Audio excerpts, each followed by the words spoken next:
시작하겠습니다. 안녕하십니까? 예, 스토리 컨설턴트 안산정서원 부원장을 맡고 있는 박상민이라고 합니다. 확실히 특목자가 없으니까 허전하다고 생각하셨죠? 근데 저는 특목자가 없는 오신 분들, 특히 저희 설명의 역사상 최초로 학생이었어요. 예, 박수 한번 보내드립니다. 얼마 전에 입금했는지 모르겠지만 그 아이디가 왔습니다. 좀 전까지 스마트폰을 하고 있었는데 그래도 스마트폰을 꺼졌어요. 참 착한 아이들입니다. 예. 이렇게 얘기하면 끝까지 키지 않겠죠. 예. 후회되지 않을 거라고 생각하고요. 특목고라는 이야기를 자꾸 해야지만 부모님들이 관심을 가지는 것 같으세요. 사실 아이들이 입시를 지도하고 있지만 그게 조금 슬프기도 합니다. 그게 이제 정답이 아닌 거라고 저는 생각을 하는데, 그래서 조금 더 커다란 그 그림을 그리고 말씀을 드리려고 모셨습니다. 자녀교육 설명이라고 되어 있는데 오늘 이 설명의 주제는 첫 번째는 이겁니다. 변화라는 부분입니다. 어머님들이 지금 굉장히 많이 바뀌고 있어요. 시대가 많이 바뀌고 있고 입시제도도 바뀌었습니다. 단적으로 예를 들어드리면 지금 자료집을 나눠드린 것처럼 특목고 들어가는 방식도 작년하고 올해하고 바뀝니다. 왜냐하면 성적 체계가 다르기 때문에 그렇게 되는데 최근에 이제 특목 설명회를 제가 지난주에도 한 3군데를 갔다 왔고 다음 주에도 한 4군데를 갔다 와야 돼요. 가장 먼 곳은 원주까지, 강원도 원주까지 한번 찍고 와야 되는데, 지금 가서 이야기를 했을 때 부모님들 하시는 이야기가 뭐냐면 설명회가 끝나면 손을 들고 질문하시는 분들이 많이 늘어났어요. 왜냐? 도대체 뭔지 모르겠다고 했어요. 근데 이게 저희는 자꾸 왼쪽을 보라고 말씀드리는데 아직까지 오른쪽 보시면서 오른쪽에서 왼쪽 보는 방법을 알려주세요 라고 얘기하는 거예요. 그렇죠? 저희는 이쪽으로 고개 돌리라고 그러는데 고개 이쪽 돌리고 여기가 안 보인다고 얘기하시면은 어떻게 눈을 떼가지고 뒤에 닦아요? 방법이 없죠. 그러니까 그런 거를 바꾸셔야 됩니다. 그래서 오늘 다른 걸 볼 수 있는 시각을 가지고 가셔야 되고 어떻게 변화하는 걸 가지고 가시고 또한 이제 다른 부분들도 가지고 가실 수 있었으면 좋겠습니다. 저희가 화요일부터 계속 그 간담회를 하고 있는데 지난주 목요일에 6학년 때는 중학교에 들어가는 전에 이제 사전에 준비해야 될 것들을 얘기를 했었고 화요일날 중1을 할 때는 중학교 이제 입학을 하니까 입학해서 아이들이 지금부터 관리했을 때 나중에 도움이 되는 게 있습니다. 어제 중2 간담회에서는 대놓고 얘기했죠. 중2 사용 설명서, 중2병에 걸린 아이들을 어떻게 다루고 컨트롤할 건지에 대한 이야기를 했었고, 오늘은 이제 전반적인 이야기를 하고 일단 1시에 시작하는 중상 간담회에서 입시를 조금 더 깊이 들어갈 거라고 생각합니다. 지금 가지고 계신 자료집은 지난 특목고 입시 외부 국제고 입시 변경안이 1월 8일자로 교육부에서 발표가 됐습니다. 가장 정확한 걸 원하시면은 교육부 홈페이지 들어가셔서 외고 국제고 입시 변경안이라고 검색을 하시면 그 보도자료라고 해가지고 한글 파일 하나 뜨는 게 있습니다. 그거를 보시는 게 제일 정확하세요. 신문지상에 8일자나 9일자, 1월 8일과 9일자에 각종 신문에서 매스컴에서 쭉 그걸 올린 게 있긴 한데 문제는 뭐냐면 신문마다 프린트가 조금씩 다르다 보니까 항상 무슨 자료가 떴다 그러면 교육부 자료부터 확인하시고 신문 보시는 게 빠지지 않는 길이세요. 그렇죠? 그 다음 또 하나는 뭐냐면 며칠 전인가 지난주인가 그런 것 같습니다. 서울대 합격자 해가지고 어느 학교가 제일 많이 보냈나? 요게 이제 명단이 떴어요. 그거 뜨자마자 또 이제 특목고가 절반을 보내는 원전에 나오면서 또 얘기가 많아졌습니다. 그래서 그런 부분들을 걱정을 하시는데 그거에 이제 허실도 알려드릴 수 있도록 하겠습니다. 자, 시작을 하기 전에 하나 제시를 해드릴게요. 제가 몇 가지 단어의 그림을 보여드릴 텐데 그 공통점을 한번 찾아보셨으면 좋겠습니다. 자, 몸을 좀 푸세요. 강의가 재밌으려면 유연하셔야 되고요. 많이 웃어주셔야 되고요. 방송국 가보셨죠? 그 패널도 와, 우. 사람이 나이가 들면서 감탄을 많이 하셔야 됩니다. 그 감정이 매몰될수록 힘들어집니다. 그래서 부드럽게 하시고 그래 네가 얼마나 준비했나 보자라고 째려보지 마세요. 웃으면서 맞추시기 바랍니다. 자, 공통점 한번 찾아보겠습니다. 이거에서 맞추시는 분 없을 것 같은데요. 포르쉐, 페라리. 혹시 공통점 뭔지 아십니까? 차다. 그렇죠. 이게 웃기더라고요. 저희는 남자들은 사실 차를 좋아하니까 포르쉐는 포르쉐, 페라리는 페라리인데 여자분들은 이거 외제차, 저것도 외제차. 이렇게 되더라고요. 요거 가지고 잘 모르시겠죠? 공통점. 그러면 부모님들이 조금 더 여자 입장에서 받아들일 수 있는 걸 보여드릴게요. 이거의 공통점, 같은 공통점입니다. 브랜드 많습니다. 딱 이제 다음 달에 이제 화이트데이인데 남편이 딱 이런 거 하나 이제 사가지고 들어와줬으면 참 좋겠죠. 자, 공통점이 뭘까요? 명품이다. 명품은 명품입니다. 근데 명품이라는 것 때문에 갖다 놓지는 않았습니다. 이거를 알고 계시는 분은 쉽게 말하면 제 생각에는 조금 그래도 이제 앞을 내다볼 줄 아는 그 시각을 가진 분이라고 생각합니다. 글자의 힌트, 글자보다는요, 다른 걸 보시면 힌트가 있어요. 예, 어느 분 얘기하셨는데. 말입니다. 예, 올해가 이제 청마이라고 그러죠. 헤르메스, 뭐, 버버리, 구찌. 구찌 같은 경우도 저게 그 말 제가를 갖다가 형상화시킨 거고요. 레트로 말 나오죠. 살바토르 페라모 같은 경우도 이제 그 특유의 장식 있잖아요. 동그라미 이렇게 된 거. 그게 이제 말 발굽 편자 같은 걸 형상화시킨 겁니다. 아까 페라리나 포르쉐의 자동차 마크도 말이 들어갑니다. 그러니까 실제로 브랜드에서 말이라는 것들, 폴로도 말이 들어가고요. 그렇죠? 이런 식으로 뭐 이제 롱샴 같은 브랜드도 말이 들어간다고 하네요. 저는 몰랐던 브랜드인데 말이 들어가는 브랜드가 명품 중에서 생각보다 많았습니다. 그러니까 트렌드가 뭐라고 그러냐면 그럼 생각해보니까 말 타는 사람들은 있는 집 자식들이었어요. 옛날부터. 그렇죠? 기사가 타던 왕이 타던 마차 같은 건 또 이제 높은 사람만 타고 그렇기 때문에 굉장히 이제 그 부유한 사람들, 잘 나가는 사람들 이런 사람들이 탔던 건데 이런 것들의 이제 트렌드가 올해 이제 펼쳐지는 것 같습니다. 그래서 올해가 이제 청마이라고 하는데 제가 보여드린 말은 파란색 말은 아니에요. 그렇죠? 파란색 말은 없겠죠. 염색하지 않는 이상. 책을 많이 읽긴 합니다. 읽는데 최근에 제가 본 책 중에 이 책이 있었어요. 혹시 보신 적 있으신가요? 안 보셨으면 재미삼아 보시는 걸 추천을 드립니다. 뭐냐면 앞으로 시대가 이렇게 바뀔 겁니다 라고 이제 트렌드를 이야기하는 책인데 이 책에서 매년마다 뭐 하냐면 올해의 키워드 뭐 이런 거 있죠. 1월 1일 되면 올해의 4자 성모 발표되고요. 이렇게 되는 거 있잖아요. 근데 여기서 얘기하는 거는 경제학이나 소비자 쪽에서 봤을 때 올해의 키워드가 무엇이냐 라고 제시라는 게 있습니다. 이런 사람들이 또 이제 미래를 내다보고 그러다 보니까 기업체에서 자문을 구하고 그러신 분들이거든요. 올해의 키워드가 이거입니다. 말은 말인데 그냥 말은 아니고 무슨 말일까요? 검정말? 검정말인데요. 영어로 얘기하면 뭐라고 하냐면 이거를 다크호스라고. 옛날에 이제 그러니까 말경주에서 썼던 용어라고 얘기를 하더라고요. 그러니까 평상시에는 이제 뭐 100만 아니면 성토색 말 같은데 돈을 많이 걸었대요, 사람들이. 근데 어쩌다 보니까 생각지도 않았던 검정색 말이 갑자기 치고 나가서 이긴다. 그러면 어떤 거냐면 생각지도 않은 결과를 만나게 됐을 경우에 이걸 갖다 저희가 다크호스라고 얘기한다고 합니다. 그래서 올해 이제 키워드를 저 사람이 다크호스라고 잡았습니다. 기대를 뛰어넘는 놀라운 성과를 기대하며, 즉 부모님들께서 뭐 경제가 어쩌고 우리 아이 성적이 어쩌고 얘기를 많이 하시는데 여러분들이 기대하시는 것보다 아이들 가능성이 더 큰 것도 많습니다. 그래서 부모님의 기대를 뛰어넘어서 여러분들이 기대하시는 모든 것들을 뛰어넘어서 더 좋은 성과가 나기를 기대하는 차원에서 이게 제시됐다고 하네요. 이 다크호스가 그냥 다크호스가 아니고요. 저 철자, 알파벳 철자 하나하나가 더 의미가 있는 겁니다. 그거를 이분이 이렇게 잡았어요. 다크를 앞글자를 따서. 가벼운 호서 스웨그 몸으로가 이렇게 있는데 요 내용들이 나오는 게 이 책입니다. 그 중에 저는 어떤 거에 주목을 했냐면 교육학적으로 봤을 때 첫 번째 거에 좀 주목을 했습니다. 뭐냐면 이 얘기를 하고 싶습니다. 옛날에는 좋다고 그러면요. 제가 영어를 배웠을 때도 제가 중학교 때 좋다라고 하는 뜻은 굿이었을 거예요. 그렇죠? 근데 이게 언젠가부터 되니까 용어가 바뀌더라고요. 좀 젊은 친구들이 좋다고 이렇게 굿 아니고 딴거 썼어요. 뭐 썼는지 아십니까? 짱! 영어로. 한글 말고요, 영어. 짱하고 비슷한 느낌의 영어예요. 그러니까 전혀 좋다는 뜻이 아닌데 젊은이들이 좋다고 얘기하는 이 단어를 썼어요. 스펠링 비슷합니다. 그쵸, 쿨. 이걸 썼습니다. 근데 요새 들어와서는, 자, 쿨이라는 단어 원래 시원하다는 뜻이잖아요. 그러니까 뭐 좀 냉소적이기도 하고, 쿨하기도 하고, 뭐 뒤끝 없고 이런 게 이제 시원하다는데 여기서 한 단계 발전돼가지고 새로 나온 단어가 있습니다. 이게 아까 나왔던 단어인데 뭐냐면 혹시 우리 학생들은 좀 알 수도 있고요. 그 다음에 그 힙합이나 이런 걸 좋아하시는 분들 아실 수도 있을 것 같습니다. 그게 뭐냐면 swag라는 단어입니다. 우액 아닙니다. swag입니다. 자, 요거 알고 계시면 젊어진 효과를 받으실 수 있습니다. 제가 요새 보니까 그 미용실 가게 되면 옛날에 이렇게 잘라서 저렇게 잘라서 했는데 요새 가면 딱 한 가지 스타일 모집합니다. 무슨 스타일인지 아십니까?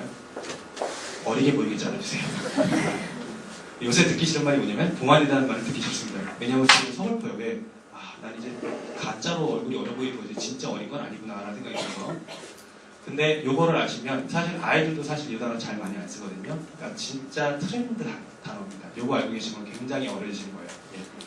자, 스웨그라는 단어인데 이 스웨그라는 단어는 원래는 비틀거리다 뭐 흥청망청 왔다 갔다 하다라는 단어인데 요새 이제 신조어로 쓰인 단어는 이런 뜻입니다. 정형화되지 않은 자기 고유의 멋과 느낌, 즉 자기만의 색깔이 있는 거라고 얘기해요. 그래서 사람들이 물어볼 때 외국에서 뜨는 거는 이런 얘기로 물어보고, 너는 스웨그가 있냐? K-팝 스타님 오디션 프로그램 보면요, 그 심사위원들이 심사할 때 스웨그가 있어 없어 얘기해요. 지금 너만의 것이 있다 없다 얘기합니다. 이러다 보니까 요새 트렌드가 어떻게 바뀌냐면 명품을 사는 게 아니고 입백이라고 그러잖아요. 입백을 사는 게 아니라 남들이 잘 모르는 브랜드를 사서 들고 다니는 게 요새 트렌드예요. 그리고 남들이 또 살 것 같으면 빨리 바꿔줘야 돼요. 그러니까 소비 시장이 빨라져요. 가벼워지고. 그러니까 예를 들면 이제 명품보다는 컨템포러리 해가지고 이제 자라라든가 뭐 이런 식으로 빨리빨리 소비되는 제품들이 요새 시장에서 핫하게 뜹니다. 그리고 빨리빨리 소비가 되다 보니까 긴 글을 남기지 않고 카카오니 뭐 이제 트위터니 이런 짧은 글들이 나오고, 그러다 보니까 단점이 생긴 게 뭐냐면 가벼워집니다. 이 특성이 뭐냐? 지금 우리 아이들의 특성입니다. 그리고 어떻게 보면 아이들한테 필요한 거예요. 이 얘기를 왜 드리냐면, 너만의 것이 있느냐라는 부분을 얘기했을 때 우리가 이제 성인들한테 자기만의 것이 정확하게 있을 경우에 이런 얘기를 합니다. 스페셜리티, 즉 전문성이라는 부분을 얘기합니다. 전문성이라는 게 우리가 이제 직업을 갖다가 선택을 할 때 아이들이 나중에 그래도 어떤 전문가가 되는 직업을 선택하고 싶어 해요. 그렇죠? 그래서 스페셜리티라는 게 어떻게 보면 나중에 이제 우리 아이들이 컸을 때 미래 인재의 조건이라고 얘기할 수 있을 것 같아요. 자, 생각을 해보세요. 제가 저 아이들 나이 때는요, 지금 이 세상을 생각하지도 못했던 것 같아요. 삐삐 썼었고요. 예. 015 나래 때 아직도 기억나고요. 공중전화 많았습니다. 그렇죠? 그리고 시티폰은 좀 있는 애들만 썼어요. 반에 한 명 정도. 그리고 이제 좀 사시는 분들이 이제 각그랜드 안에 달린 카폰 요거 쓰시고 했던 시대였지. 저 당시에 제가 친구들하고 나중에 장래희망을 꿈꾸는 건 그냥 검사, 변호사 이런 일반적인 직업이었어요. 근데 요새 아이들이 되고 싶어하는 직업 중에 뭐 대표적인 것들 하나 예를 들면 연예인? 그 당시 뭐 그렇게까지 뜨는 직업은 아니었고요. 프로그래머? 내지 컴퓨터, 그러니까 그 게이머 있죠, 프로게이머. 이런 직업은 존재하지조차 않았던 직업입니다. 제가 나이 때는. 그러니까 컴퓨터 게이머, 뭐 아니면 이제 웹 개발자, 핸드폰 앱 개발하는 그런 프로그래머들, 이런 것들은 제가 저 학생 나이 때는 아예 존재하지 않았던 직업인데 지금은 굉장히 떠요. 제가 어제도 상담했던 아이 중에 아이가 1학년, 2학년 고민하더니 갑자기 디미고를 가고 싶어하는 아이가 있다고 어머니가 걱정하시는 거 보셨어요. 디미고를 가고 싶은데 공부를 스스로 해보겠다. 근데 불안하다. 그래서 해보게 하라고 말씀을 드렸거든요. 근데 이 디미고라는 부분이 이제 과가 4개가 있는데 그중에 해킹 방어학과가 있습니다. 전산관리력 보안학과인데 이게 요새 핫한 학과입니다. 왜 그런지 아시죠? 얼마 전에 털렸잖아요. 요게 제대로 된 전문가 기술을 가지고 있으면 몸값이 초봉이 억간입니다. 이게. 예, 근데 그만큼 제대로 된 기술을 어디서 배우기가 쉽지가 않아요. 그리고 이걸 하려면 그냥 컴퓨터 좋아하는 게 아니고요. 컴퓨터를 저희가 뭐 핸드폰 쓰고 이런 데서 프로그램을 재밌게 쉽게 쓰지만 그거를 만드는 사람들의 직업은 굉장히 섭질입니다. 그거 하나하나 다 해야 되니까요. 그러다 보니까 뭐도 필요하냐면 컴퓨터 능력에 집요함도 있어야 되고요. 꼼꼼함도 있어야 되고요. 수학적 계산 능력 당연히 필요합니다. 컴퓨터 좋아한다고 될 수 있는 직업이 아니거든요. 그러다 보니까 추리력도 있어야 돼요. 방어 이쪽. 그래서 이쪽에 대해서 핫하게 되면 이거는 많이 선택하는 직업도 아니지만 연봉도 꽤 셉니다. 그러니까 전혀 저희가 모르는 분야예요, 사실. 그래서 전문가를 되고 싶다고 할 때 얘기하고 그런 걸 하다 보니까 아까 얘기했던 디미고 같은 뭐 특성화고를 받을까 외고나 국제고 같은 학교를 선택을 하기도 합니다. 근데 여기서 문제가 발생을 합니다. 어머니들이 설명회가 끝나고 질문하신 것처럼 이거 했는데 어떻게 하나요? 우리 애가 뭐 영재반 나가는데 어떻게 할까요? 우리 애 탭스 점수가 몇 점인데요? 이거 해야 되나요? 저거 해야 되나요? 얘기를 많이 하세요. 스페셜리티, 전문성을 지금 사회가 필요로 하는데 괜찮습니다. 들어오세요.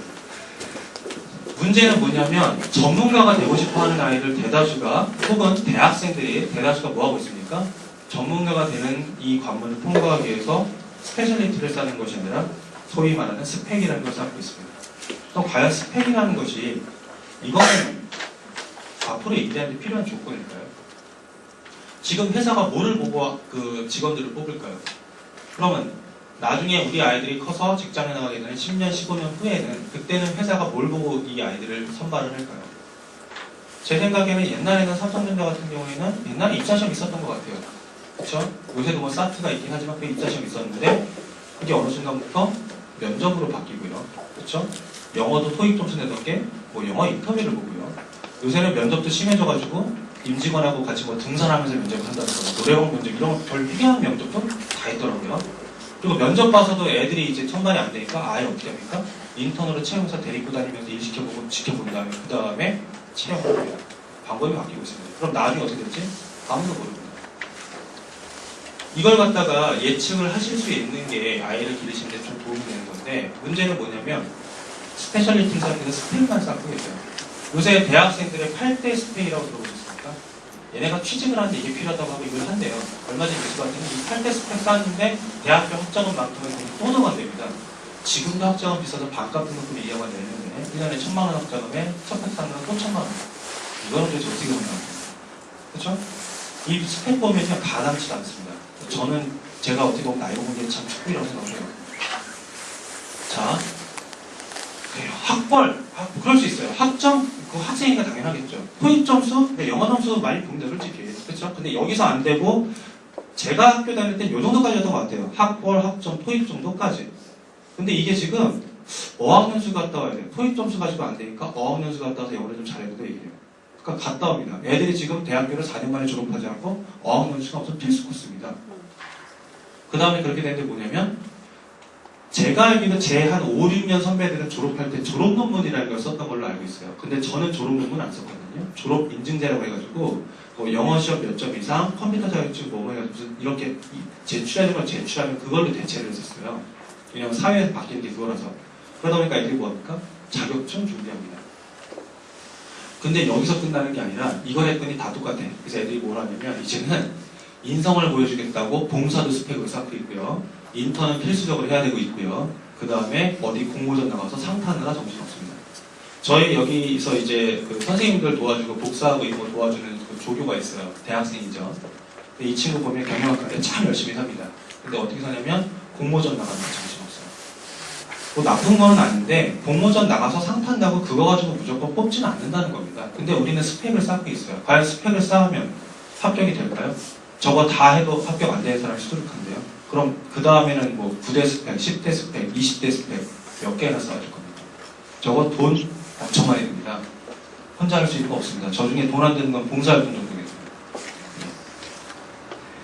자, 스펙을 쌓는다. 전문가. 다른 사람이 못하는 거를 특별하게 더 잘하는 사람이 전문가입니다. 그렇죠? 스페셜리티. 근데 우리는 전문가가 되기 위해서 스펙을 쌓고 있습니다. 근데 문제는 이놈의 스펙이 뭡니까? 다들 합니다. 돈을 들이고 시간을 들여서 우리는 전문가가 되는 게 아니라 뭡니까? 남들하고 똑같아지기 위해서 돈과 시간을 들입니다. 이게 현재 대학생들의 모습인데 문제는 이게 현재 고등학생과 중학생한테도 적용이 됩니다. 왜 돈은 돈대로 들여놓고 남과 똑같아지냐 이겁니다. 저는 깜짝 놀랐어요. 강남에 돌아다니다가 본 건데요. 놀라시죠?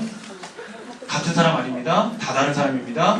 근데 비포는 다 다른데 랩스터는 다 비슷해요.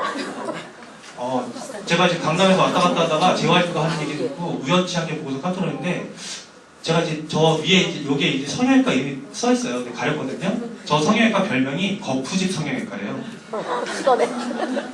이해가 되시죠? 아니 기술이에요. 어떻게 저렇게 다른 사람을 저렇게 비슷비슷하게 만드는지. 지금 돈 들여서 뭐 하는 거죠 우리는? 애들 갖다 돈 들이고 시간 보내서 남하고 똑같이 만들고 있습니다. 본인이 잘났다고 예쁘다고 생각을 하겠죠. 얘만 보면 이쁠 수 있어요. 그쵸? 근데 문제는 면접관이 봤을 때 뭐냐? 아까 들어온 애가 또 들어옵니다. 무섭습니다. 이게 웃을 얘기가 아니에요. 제가 면접 보잖아요. 너 영어 공부 어떻게 했어? 네, 저는 팝송으로 영어 공부를 하고 미드를 봤고요. 뭐 탭스 했어요. 물어보면 여기도 팝송, 미드, 탭스. 저쪽은 탭스, 미드, 팝송. 순서만 바뀌어요. 똑같아요. 안 뽑습니다. 왜? 똑같은데 왜 뽑습니까? 뽑는다는 기준은 남하고 다른 게 있으니까 뽑는 겁니다. 근데 왜 시간 들이고 돈 줘서 똑같이 주냐는 거죠. 이게 현재 우리 아이들 문제입니다. 근데 이걸 탓할 수만 없는 게 어쨌든 이뻐지는 과정이라고 할 수 있을 거예요. 스펙을 쌓는 것들이. 근데 명확하게 눈에 보입니다. 이걸 했고 안 했고가. 그러다 보니까 그냥 그걸 하고 계세요. 근데 자기만 보는 거죠. 다른 사람하고 비교해 보시면 그게 달라지는 게 아닐 수도 있습니다. 차라리 원래 모습에서 인성이 더 아름답게 이쁠 수 있다는 겁니다. 자, 그럼 도대체 이 아이들을 어떻게 교육시키고 어떻게 준비시킬 겁니까? 성공 키워드라는 걸 먼저 생각하셔야 되고 그 다음에 두 번째 중요한 건 뭐냐면 이 아이들이 어떻게 준비시켰을 때 어떻게 교육시켰을 때 도대체 성공을 할 수 있을지 뽑힐 수 있을지 이거를 알고 계셔야 됩니다. 이 뽑힐 수 있는 노하우를 아는 것이 바로 입시를 꿰뚫는 방법입니다. 대학교에서 뽑힐 수 있는 방법이고 특목고에서 뽑힐 수 있는 방법입니다. 자, 사람들한테 물어봤습니다.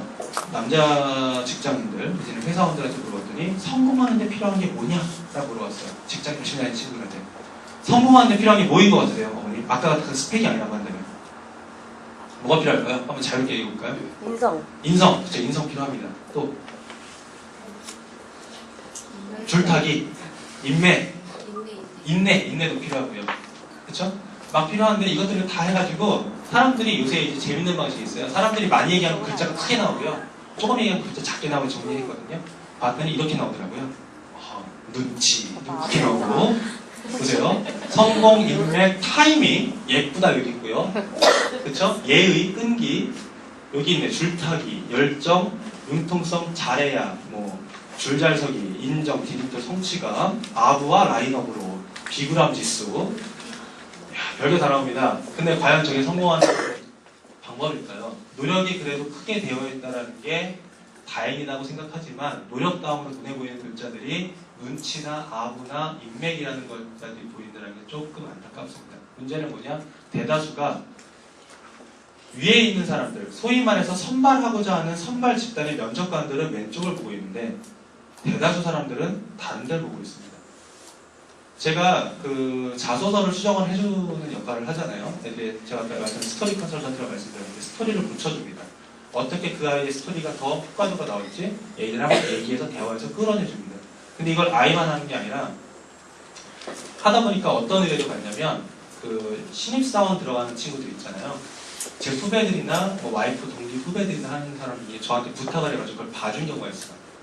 항공사 승무원 되겠다고 쓰는 아이들이 진짜 많고요. 다 다른 회사도 있는데 서류는 통과시켜줘요. 제가. 문제는 면접 봐서 떨어져요.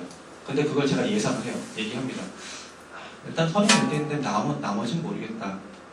근데 그게 왜냐? 서류에서는 뭔가 다른 점을 제가 끄집어내줬는데 그 사람 직접 만나서 얘기했을 때 다른 점이 안 보이는 거죠.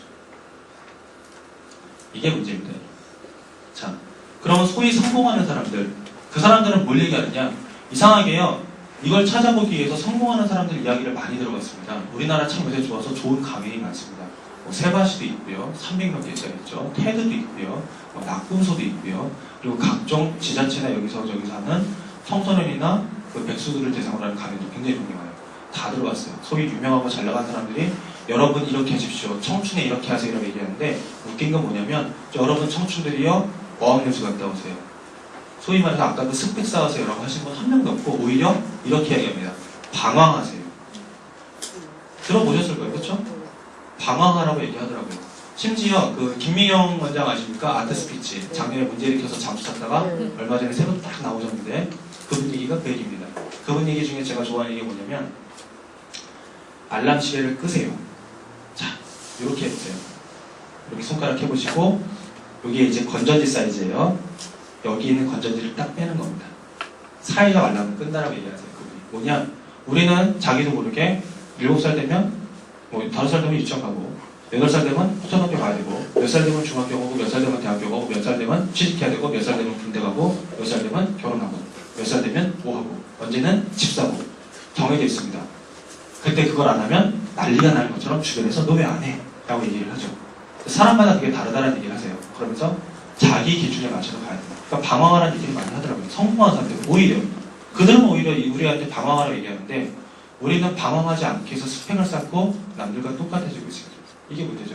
그 사람들이 무슨 얘기하냐면 좋은 얘기하고 있지만 자 문제간의 해결책에 집중해라 나눠라 다 그냥 보면 좋은 얘기입니다. 근데 저거를 그냥 봤을 때에는 에이 그냥 지들은 성공했으니까 좋은 얘기 하는 거지 라고 생각을 합니다. 근데 저 사람들이 성공한 과정을 돌아보고 찾아봤을 때는 왜 저 말이 나오는지 이해할 수 있을 것 같아요. 그렇게 방황하고 돌아다녔기 때문에 성공을 하는 거더라고요. 지금 성적이요. 제가 아까 그 디미모아에 그랬어요. 성적 갈아엎어서 떨어져도요. 지금 이제 2학년 올라가는데 지금 한번 성적 갈아엎어보는 게 차라리 낫지. 고등학교 가서 그때 가서 그러시면 어떡할 겁니까? 떨어져도 좋으니 지금 한번 겪어보시는 게 나을 수 있습니다. 라고 얘기했어요. 웃기죠? 제가 학원에서 근무하는데 학원 그만두겠다는 분들고 잘하셨습니다. 얘기하고 있으니. 저는 그렇게 충고합니다. 근데 그러고 나면 계속 연락은 하세요. 방법을 찾아야 되니까요. 그리고 하다 보면 다시 학원에 돌아오는데 돌아올 때 태도가 바뀌어서 돌아옵니다. 어떻게 되냐면 그냥 영어는 해야겠으니 학원 온 게 아니라 자기가 하다 보니까 내가 여기까지 하겠는데 그 다음이 안 되니까 그거를 도움을 받기 위해서 와요. 그러니까 이게 자기 주도가 되는 거죠. 방식. 그렇게 돌아온 아이들은 차라리 공부를 더 열심히 합니다. 오히려 학원 그만둘래 엄마랑 싸우는 게 아예 없어요. 실험을 하려면 하실 필요가 있어요. 근데 언제 하는 게 좋냐? 중1 때 하시면 좋고요. 아니면은 만약에 특목고를 생각하시면 사실 중학교 2학년 성적도 관리를 하셔야 되니까 중1 때인데 그냥 특목고를 굳이 생각하시지 않으시면 중학교 내내 실험하셔도 괜찮으세요. 그렇죠? 실험하셔서 뭔가 결과물이 나온 상태로 고등학교 가시는 게 차라리 성공입니다. 그렇잖아요. 단 실험을 갖다가 한다고 너 혼자 공부한다고 그냥 애를 냅두시면 안 되고 같이 하셔야 되고요. 그거는 매번 시험 한 번 볼 때마다 체크를 다시 해서 계속 할지 아니면 다른 도움을 찾아볼지 매번 고민하시고 결정하셔야 됩니다. 그냥 애한테 맡겨둔다고 혼자 하는 게 아니에요.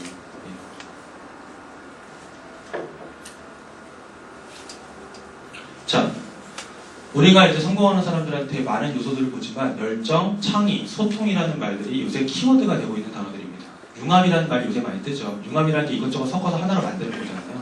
근데 융합을 시키려면 여기저기 관심도 많아야 되고요. 그쪽에 있는 사람들과 소통도 많이 해야 되고요. 섞을 수 있어야 됩니다. 그래야지만 이게 성공으로 가는 길인데 이 성공으로 가기 위해서 우리가 지금 전문가가 되기 위해서 필요한 게 바로 저는 아까 그 다크홀스라는 걸 첫 번째 다음에 스웨그, 즉 스페셜리티, 전문성이라는 나만의 것을 갖는 것에 중점을 두고자 합니다. 이게 있으면 요새 입시제도가 바뀌어서 뚫고 갈 수 있는 방법이 생깁니다. 근데 문제는 부모님들이 그거를 안 믿으세요. 왜? 이건 눈에 보이는 게 아니거든요. 잘. 점수는 눈에 보이죠. 등수도 보이고 성적표로 딱딱. 근데 이건 눈에 그렇게 잘 보이는 게 아니고 보이게 되려면 많은 시간이 축적됐을 때 보일 수 있어요. 그러니까 이걸 안 하시죠. 근데 문제는 그 목표 지점에 도착해가지고 뚜껑을 열어봤을 때는 이거 있는 애들이 차라리 잘 되고 여태까지 그냥 스펙만 쌓는 애들은 그냥 또 방황을 할 수밖에 없습니다. 자, 그러면 문제는 뭐냐? 전문성, 즉 나만의 것, 스웨그라는 단어를 즉 나만의 스웨그를 찾으면 되는데 나만의 것을 찾으면 되는데 이 나만의 것을 찾는데 이것까지 좋은데 전제 조건이 하나 있습니다. 나만의 것을 찾으려면 뭐가 있어야지 나만의 걸 찾을 수 있을까요? 분위기가 묵직해지네요. 여기. 자, 나만의 것을 찾는 데 필요한 거는 일단 첫 번째, 그쵸, 꿈이 있어야 됩니다. 왜냐하면 꿈이 있을 때 그거와 관련된 걸 할 수 있습니다. 이게 왜 제가 그냥 뻔질하고 좋은 얘기 드리는 게 아니라 이번 교육부 정책에서 밀고 있는 게 바로 그겁니다. 이번 교육부 정책을 정리한 거를 제가 찾아가지고 캡처를 했다는 보여드릴게요. 창조경제 시대의 창의인재라고 해서 이번 교육부, 이번 정부의 교육 정책입니다. 첫 번째, 자기 끼를 발견하고 미래에 대한 꿈을 키우는 미래인재. 두 번째, 자기 분야 전문성과 함께 인문, 과학기술, 예체능, 즉 다라는 얘기죠. 섭렵하는 융합인재. 셋째, 실패를 두려워하지 않고 도전하여 새로운 일자리를 만들어내는 도전인재. 네 번째, 소통과 협력, 네트워크 능력을 갖추고 세계를 무대로 진출하는 글로벌 인재. 그 다음이 새로운 지식을 흡수하고 끊임없이 자기 개발하는 평생학습 인재입니다. 이것들이 종류별로 중학교에서 해야 될 거, 고등학교에서 해야 될 거, 대학교에서 해야 될 거, 평생학습 기관에서 해야 될 것들이 나눠져서 모토가 이렇게 되고 실제로 적용이 어떻게 되냐면 정부에서 이렇게 적용을 합니다. 지금 보시면 아까 얘기했던 첫 번째 꿈띠가 초중고 라인에 걸려 있습니다. 그쵸? 그래서 정책적으로 실시가 된 게 뭐냐면 자유학기제입니다. 안산 지역 같은 경우는 작년에 신길중학교에서 시범중학교로 한 학교가 딱 실시가 됐었고 올해 제가 알기로는 추가 신청 받아가지고 제가 좀 기억하는 거는 신길중학 말고 별망중학교도 1학년 때 자유학기제 신청한 걸로 알고 있어요. 아마 발표가 되실 텐데 그래서 그 자유학기제 기간 3년 동안 딱 한 학기를 중간고사, 기말고사 없이 그 시험 보는 기간에 차라리 그냥 너의 꿈과 끼가 뭐냐라고 진로 상담을 하고 이렇게 나가는 게 이번 정부의 프로그램 중에 하나입니다. 그걸 실제로 실현을 하고 있어요. 밀어붙이고 있고 이게 언제부터냐 2015년부터는 전면적으로 시행됩니다. 아직까지는 신청학교만 하고 있고요. 그러니까 멀지 않았습니다. 그래서 요것들이고 그 다음에 이제 단계적으로 가게 되는 게 자기가 하고 싶은 게 생겼으니까 그거를 이뤄내기 위해서 뭐냐면 전문 분야를 찾는데 그냥 전문 분야를 찾는 게 아니라 융합이라는 걸 찾습니다. 요새 융합이라는 말 많이 들죠. 컨버전이라고 얘기하기도 하고, 쉽게 말하면 뭐 이제 이과형과 문과형 지식을 양쪽을 다 섭렵하는 그런 게 앞으로 필요하다고 얘기하니까 그런 얘기도 나와서 이것들이 바로 뭐냐면 고등학교, 중학교, 그다음 대학교, 대학원 쪽에서 필요로 하는 부분입니다. 이게 왜 그러냐? 이유가 있어요. 이유가 저희가 국가에서 이렇게 할 수밖에 없는 거는 지금 국가가 이걸 안 하면 먹고 살 수가 없어요. 문제가 심각한 부분이죠. 자, 그거를 말씀드릴게요. 즉, 아까 그 얘기는 뭐냐? 기준이 바뀌었습니다. 기준이. 인재를 뽑는 기준이 바뀌었어요. 근데 아직도 옛날 기준 가지고 얘기하시면 문제가 있습니다. 애 공부 죽어라 시켜놨는데 기준이 바뀐 걸 몰랐어요. 작년에 제가 외고 들어가는 날인데 외고가 영어만 봅니다. 내신을. 근데 애가 어느 날 울면서 저한테 와가지고 얘기했어요. 선생님 우리 엄마 좀 어떻게 해주세요. 왜? 그때 엄마가 내신 떨어졌다고 뭐라고 그래요. 왜? 영어 점수 어떻게 된대요? 아 영어는 100점이죠. 근데 왜? 아 엄마가 기술하고 도덕 점수에 그 모양이라고 보고 좀 혼내세요. 그래가지고 저는 아니 뭐 잘하라고 그러신 거겠지. 몇 점 맞았는데 그때 한 80점 맞았대요. 뭐 그럼 뭐 한 20, 30점도 아니고 그렇게 못 본 것도 아니거든요. 사실 얘는 외국 간다고 했으니까 영어 점수가 일단 제일 중요하지.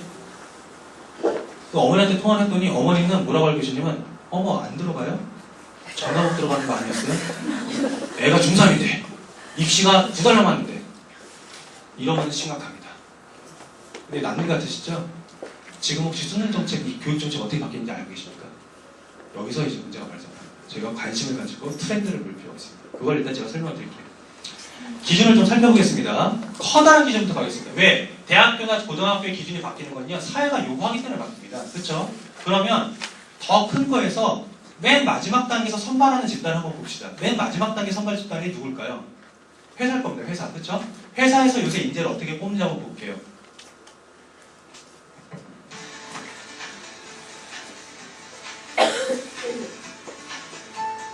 그렇다면 한국의 대학생들은 자신의 적성과 희망에 대해 얼마나 잘 알고 있을까? 자신의 꿈을 펼치는 숙고학문 입사면접. 제작팀은 4개의 글로벌 기업과 이곳에 입사하고자 하는 학생들의 협조를 받아서 모의 면접을 실시했다.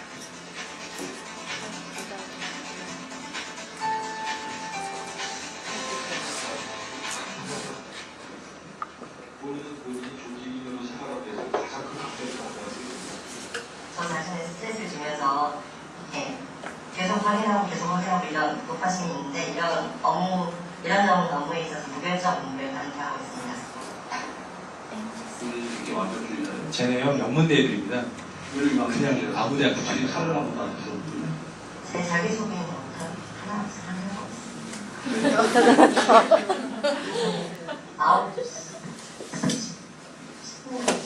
여기 오늘 몇 시까지 오도록 안 되는 거지?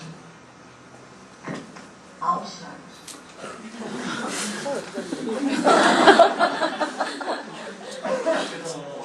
약속 시간 지키고 만명 주셔서 감사드립니다. 잘했으냐 말고 내가 여태까지 잘해왔습니다라는 것을 구체적인 팩트로 우리한테 보여줄 수 있는 게 뭐가 있을까요?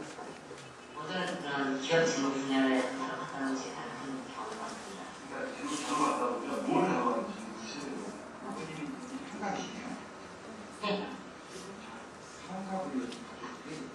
여행가족이죠. 모든 가족들이 친척 다 해서 해외여행을 준비했어요. 1년 전에. 내일이 출발하는 날이고요. 아침 8시 비행기로 해외여행을 갈 거예요. 이제 부소장이 갑자기 와서 본인한테 술을 주면서 이거 좀 끝내달래요. 요새는요 면접을 정말 훨씬 어렵습니다. 저희가 사람 상황을 설득시키고 제가 지금 처리해야 되는 일을 먼저 끝내야 된다고 생각합니다. 입사를 하고 나서 한 2년이 흘렀다고 칩시다. 그럼 2년이 지난 시점에서 본인이 어떤 일을 하고 있을 거라고 생각이 드세요? 안산에 카페를 내고 돈나서 내고 내일에 대해서 오더를 받아내는 자리가 그런 생각을 하겠습니다. 그런 거는 뭐 편의점에서도 인가 얘기를 할 수 있어요. 제가 말하는 거는 다국적 기업에 근무하시는 귀하께서 2년 후에 하시는 일에 대해서 내가 어떤 일을 하고 계신지에 대해서 좀 더 구체적으로 얘기해보자는 얘기입니다. 인사 담당자들은 면접을 받은 학생들이 대체로 열정적이고 똑똑하지만 몇 가지 단점이 있다고 지적합니다.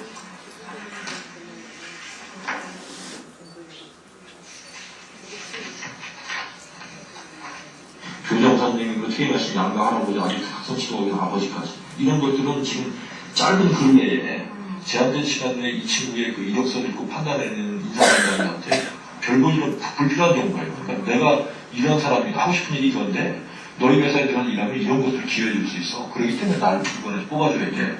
하는 내용을 가급적 많이 그것도 앞에다 결론을 두고서 어필을 해야 되는 거거든요.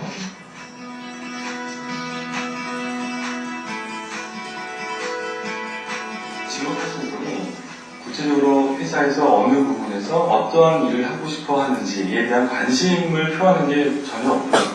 본인이 열정이 있다고 계속 말을 하는데 그 열정에 대해서 구체적으로 보여준 과거의 경험에 대해서 제대로 피력을 못하고 그냥 말로만 계속 열정이 있다 이런 것이 굉장히 아쉬웠습니다. 그거는 결국에는 학생들이 아직 커뮤니케이션이 부족할 수 있지만 자기 자신을 잘 모른다. 자기 자신이 뭐가 강하고 약하다는 걸 정확히만 안다면 그걸 갖다가 자기를 개발시킨다거나 브랜딩을 할 수 있는데 그게 안 되고 제너럴리 보니까 그 남이 다 하는 걸 다 하려고 하다 보니까 자기 장점을 어필하지 못하는. 자, 저거예요. 저희가 웃으면서 봤는데요. 남의 집 자식이니까 저희가 웃고 있는데 제가 만약에 우리 집 자식이면 지금 미쳐버릴 겁니다. 지금. 그쵸? 쟤네 잘못이 아니라고 생각을 합니다. 저게 사실. 그쵸?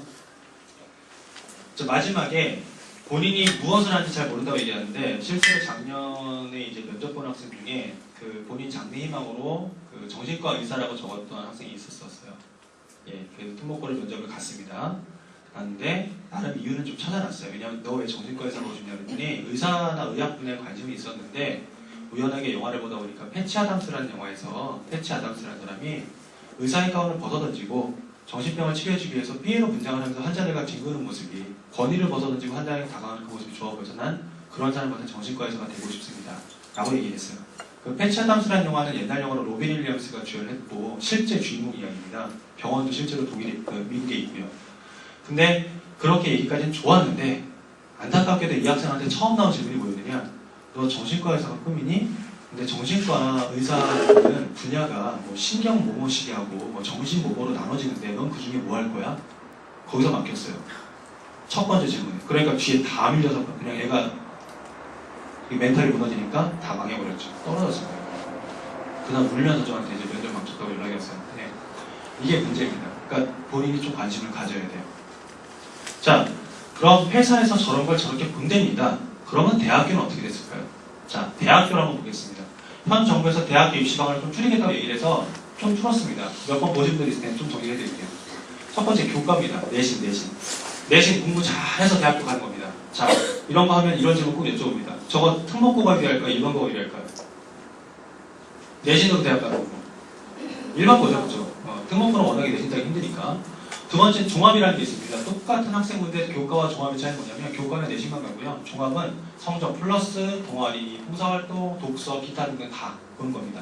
그러다 보니까 성적은 성적표 보겠지만 다른 건 확인할 방법이 뭡니까? 자소서 제출해야 되고요. 면접 봐야 되겠습니다. 자, 그럼 이거는 특목고에 유리할까요? 일반고에 유리할까요? 이렇게 물어보는 질문 자체가 사실은 잘못된 겁니다. 근데 대다수 설명회를 가시면 이런 식으로 유도를 합니다. 왜? 특목고가 짝이 나가야 되니까. 결과적으로 봤을 땐 특목고 애들이 저기에 많이 가져갑니다. 왜 그러냐? 자, 우리가 지금 교육정책상 사교육을 누르는 정책입니다. 그러다 보니까 그 봉사활동이나 동아리활동이나 기타 이런 대회 나가는 것들이 교내에서 한 건 생활교육에 다 빼곡하게 올려줄 수 있는데 교회에서 한 거, 교육청 인가가 안 되고 그냥 사설화 된 것들은 인정이 안 되기 때문에 올라갈 수가 없습니다. 그쵸? 거기서 문제가 발생을 해요. 그러면 이 생활교육부의 종합에 해당되는 내용이 빼곡하게 차려면 학교에서 대회 10번 열고 20번 열어서 성적도 팍 주고요. 축제 같은 거에서 애들이 전시할 수 있는 기회도 주고요. 동아리도 숫자를 많이 만들어주고요. 일을 많이 벌려줘야 됩니다. 그러면 아이들이 그냥 학교에서 열심히 하면서 그게 빼곡하게 잘 찰 수 있는데 그거를 안 벌리면 그런 문제가 생길 거예요. 근데 이렇게 일을 잘 벌리는 학교가 어디냐? 그게 특목고가 일을 보통 잘 벌립니다. 근데 일반고 중에서도 저걸 일을 잘 벌리는 데가 있어요. 문제는 저희가 몰라서 그렇죠. 어떻게 확인하느냐? 학교 홈페이지 들어가시면 학사력이라는 게 있잖아요. 그쵸? 행사 나와 있는 거. 그거 그냥 보시면 돼요. 그 학사력에 뭐가 빼곡하게 차있다고 그러면 걔네는 뭔가 이것저것 일을 많이 벌리는 거예요. 가정통신문 같은 거 보면 어디 대회 안내문 같은 거 있으면 그런 거 일 벌리는 거고요. 그게 이제 알차게 되고 있는 거라고 보면 아 얘네는 그래도 특목고급까지는 아니어도 그래도 다른 학교보다 어느 정도 좀 일을 많이 벌리는구나 확인할 수 있는 겁니다. 근데 학교에서 일을 벌리지 않아도 아이가 저걸 할 수 있는 방법이 있어요. 뭐냐면 교육청 인가대회 같은 데 나갈 때에는 학교 대표로 나가는 거겠죠. 그렇죠? 학교 대표로 교육청 인가에서 나가는 캠프나 대회를 나가는 건데 그러면 일을 벌리는 특목고는 어떻게 하냐면 교내 대회를 열어서 거기서 우수승자를 뽑아가지고 걔네를 거기다 내보냅니다. 근데 일반 학교 같은 경우에는 그게 귀찮으면 어떻게 하느냐 너무 바쁘니까 어떻게 하냐면 그거를 안 하고 그냥 두고 골라서 내보냅니다. 그럼 아이들이 그런 게 있는지 없는지 모르는 애들 사실 태반이 많아요. 그러다 보니까 어떻게 됐을 때 할 수 있냐면 그 본교무실 밖에는 보통 게시판이 큰 게 붙어 있고 거기에는 웬만한 포스터 같은 안내문이나 행사들이 다 있습니다. 이게 쉽게 얘기하면 반마다 안내문이 다 안 나오는데 거기에 다 웬만한 게 다 있어요. 그리고 교과목 선생님들은 자기 관련 대회에 다 챙기는 게 있고요. 즉 선생님하고 잘 지내고 거기에 있는 거 뭐 나가는 게 있는지 꼼꼼하게 체크하는 게 있으면 그러면 충분히 가능합니다. 그러니까 학교가 일을 많이 벌려서 애들 보고 너 나가 시키는 특목고 가서 채우든가 아니면 지가 좀 발품 팔아서 찾아가지고 채우든가 하면 됩니다. 근데 스스로 발품 파는 게 사실 쉽지 않죠. 그러다 보니까 학생부 종합전형으로 합격하는 애들이 대다수가 누구냐면 특목고 애들이 많아서 특목고가 유리한 것처럼 보입니다. 또 하나 유리한 이유가 있어요. 성적이 아닌 다른 부분이기 때문에 자소서나 면접을 해야 되는데 자소서나 면접을 특목고 애들이 3년 전에 미리 한번 해봤다는 게 또 장점이 됩니다. 그러다 보니까 특목고 애들한테 이게 좀 유리한 측면이 있다는 게 일반적으로 얘기가 나오는 거죠. 논술입니다. 논술은 일단 준비하려면 내신 성적이 중간 이상은 돼야지 논술을 했을 때 의미가 있습니다. 왜냐? 우리나라에서 논술 보는 대학교가 10%인데 문제는 그놈의 10%가 뭐라고요? 다 우리가 알고 있는 학교입니다. 10%가 아닌 학교 우리 몰라요. 예. 심지어 10%도 다 몰라요. 10% 하면 30개 정도인데 30개 몰라요. 우리는 많이 알아봤자 그 반토막해서 15개까지 알고 그래도 많이 알아요. 그렇죠? 우리가 아무도 가르쳐주지 않았지만 머릿속에 박혀있는 시조 한 편이 있다고 얘기 드렸어요. 그렇죠? 한번 읽어볼까요? 서고연 아시죠? 그렇죠? 그다음 어디가 아닙니까? 시조가 서고연, 서성환, 중경내시, 거묵단어 쭉쭉 나갑니다. 그렇죠? 이게 우리가 외우지도 않았는데 들으면 어느 학교인지 딱 대충 느낌 오는. 거기까지 알고 싶고 거기 다음에는 알고 싶지 않아요. 솔직히. 그게 그런 학교들이 논술을 보다 보니까 성적이 중간 이상은 됐을 때 논술을 같이 하면 효과가 있어요. 근데 성적이 안 되는데 논술 전형 가게 되면 성적에서 걸려버립니다. 근데 이런 얘기를 하시더라고요. 어제 상담하신 분들이 그 얘기를 하셨어요. 우리 애가 지금 논술학원을 다니고 있는데 이 논술학원을 지금 하는 게 맞냐? 중학교 때 하는 논술학원은 그 사고력을 증진, 사고력이라는 게 단기간에 생기는 게 아니니까 하셨을 때 꾸준히 하시면 효과는 볼 수 있는데 그걸 인해서 드라마틱한 효과는 안 나옵니다. 왜냐? 아이들이 논술학원을 다녀도 제자리 걸어가는 경우가 있어요. 왜냐하면 글을 쓴 건 그럴듯하게 쓴 것처럼 보이는데요. 알고 봤더니 선생님이 줄 배경의식 자료라든가 이런 것들을 가지고 쉽게 말하면 뭡니까? 카피 앤 페이스트. 짜집기 해가지고 글이 앞에 완성된 겁니다. 자기 생각이 안 들어가고 그냥 여기저기 내용만 들어간 거죠. 그렇게 되면 그거는 글 수준이 높아 보이고 수업을 열심히 한 것처럼 보이지만 실제로는 능력이 늘어나는 게 아니에요. 그래서 아이들이 논술학원을 다니고 있다. 얘가 진짜 효과가 있는지 없는지 보고 싶다면 읽었을 때요. 그 글 내용 안에 자기의 경험이 들어가 있으면 그래도 생각하는 애예요.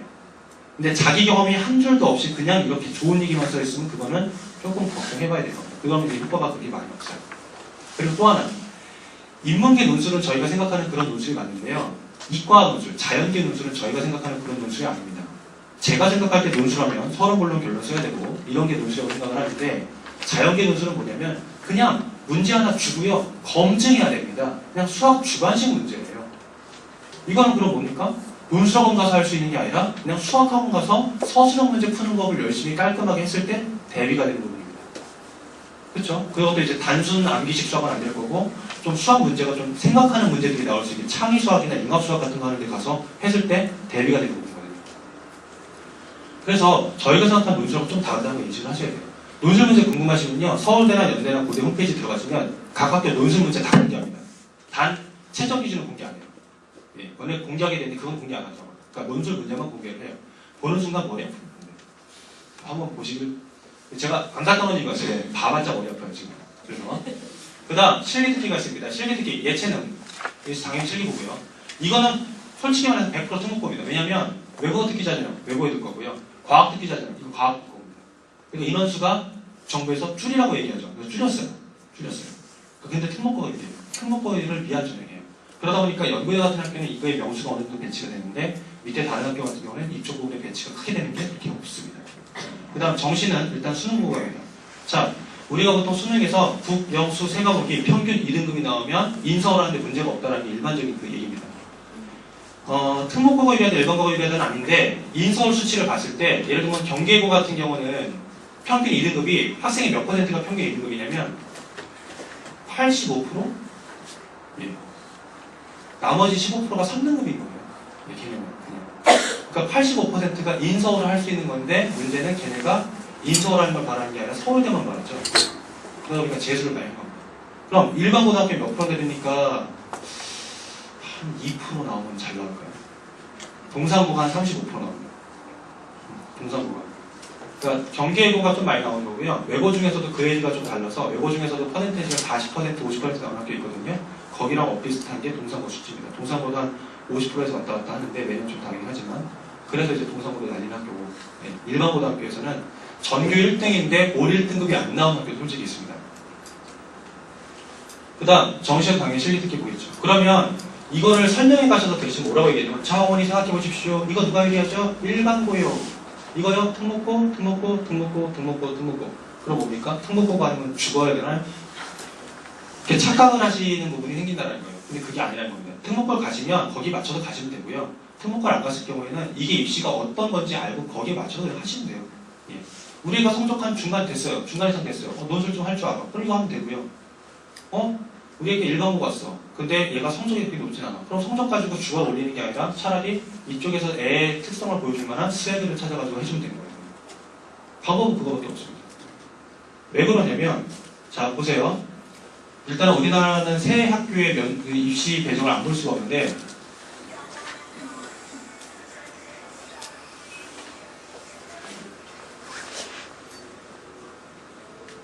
자, 빨간색이 성적만 가지고 가는 전형입니다. 서울대는 국립대이기 때문에 정부에서 하라는 대로 다 합니다. 이게 지금 직윤, 즉 전교 1등한테 추천장이 날라오는 교장 추천으로 가는 부분입니다. 이거는 전교 1등하면 가겠죠. 이게 전체 명수 중에 692명입니다. 나머지 일반 전형이 서류와 논술을 봅니다. 수능 체제가 없어요. 이렇게 되다 보니까 이렇게 이제 가는 아이들이 있고 연대와 고대는 국립대가 아닌 사립대죠. 그러다 보니까 특목고 애들을 뽑고 싶기 때문에 갖은 발악을 다 합니다. 특목고 애들 배치해주고요. 논술 배치해주는데 논술 전형에서 문제가 뭐냐? 수능 최저 등급을 걸어버립니다. 그러면 논술 잘하면서 수능까지 잘 보는 놈들은 누가 있을까요? 특목고죠. 대놓고 사랑하는. 그 다음 종합전형에 학생부 종합전형, 그 교과 면접 보고서 자기소개서 쓰는 입학사정관 전형이 주황색이라고 생각하시면 되는데요. 여기서 벌써 구술 면접 찾는데 기타 7고입니다. 이러다 보니까 특목고 애들이 가능성이 좀 높아질 부분이 생겨요. 자, 그리고 고대를 보시면 물음표를 했는데 무슨 얘기냐? 고대의 공식 석상에서 고대의 논술 전형이 없습니다. 고대에는. 근데 웃긴 건 뭐냐면 일반 교과 전형, 즉 성적 전형으로 1227명을 배치를 해놨는데 이 성적 전형이 내신이 중요할 것 같은데 왜 성적 전형이냐? 학생부를 55% 반영하고요. 논술을 45% 반영해요. 그러면은 학생부 성적이 내신이 좀 더 비중이 크잖아요. 그러면 당연히 내신 비중이 크니까 교과 성적 전형이죠. 내신 전형이죠.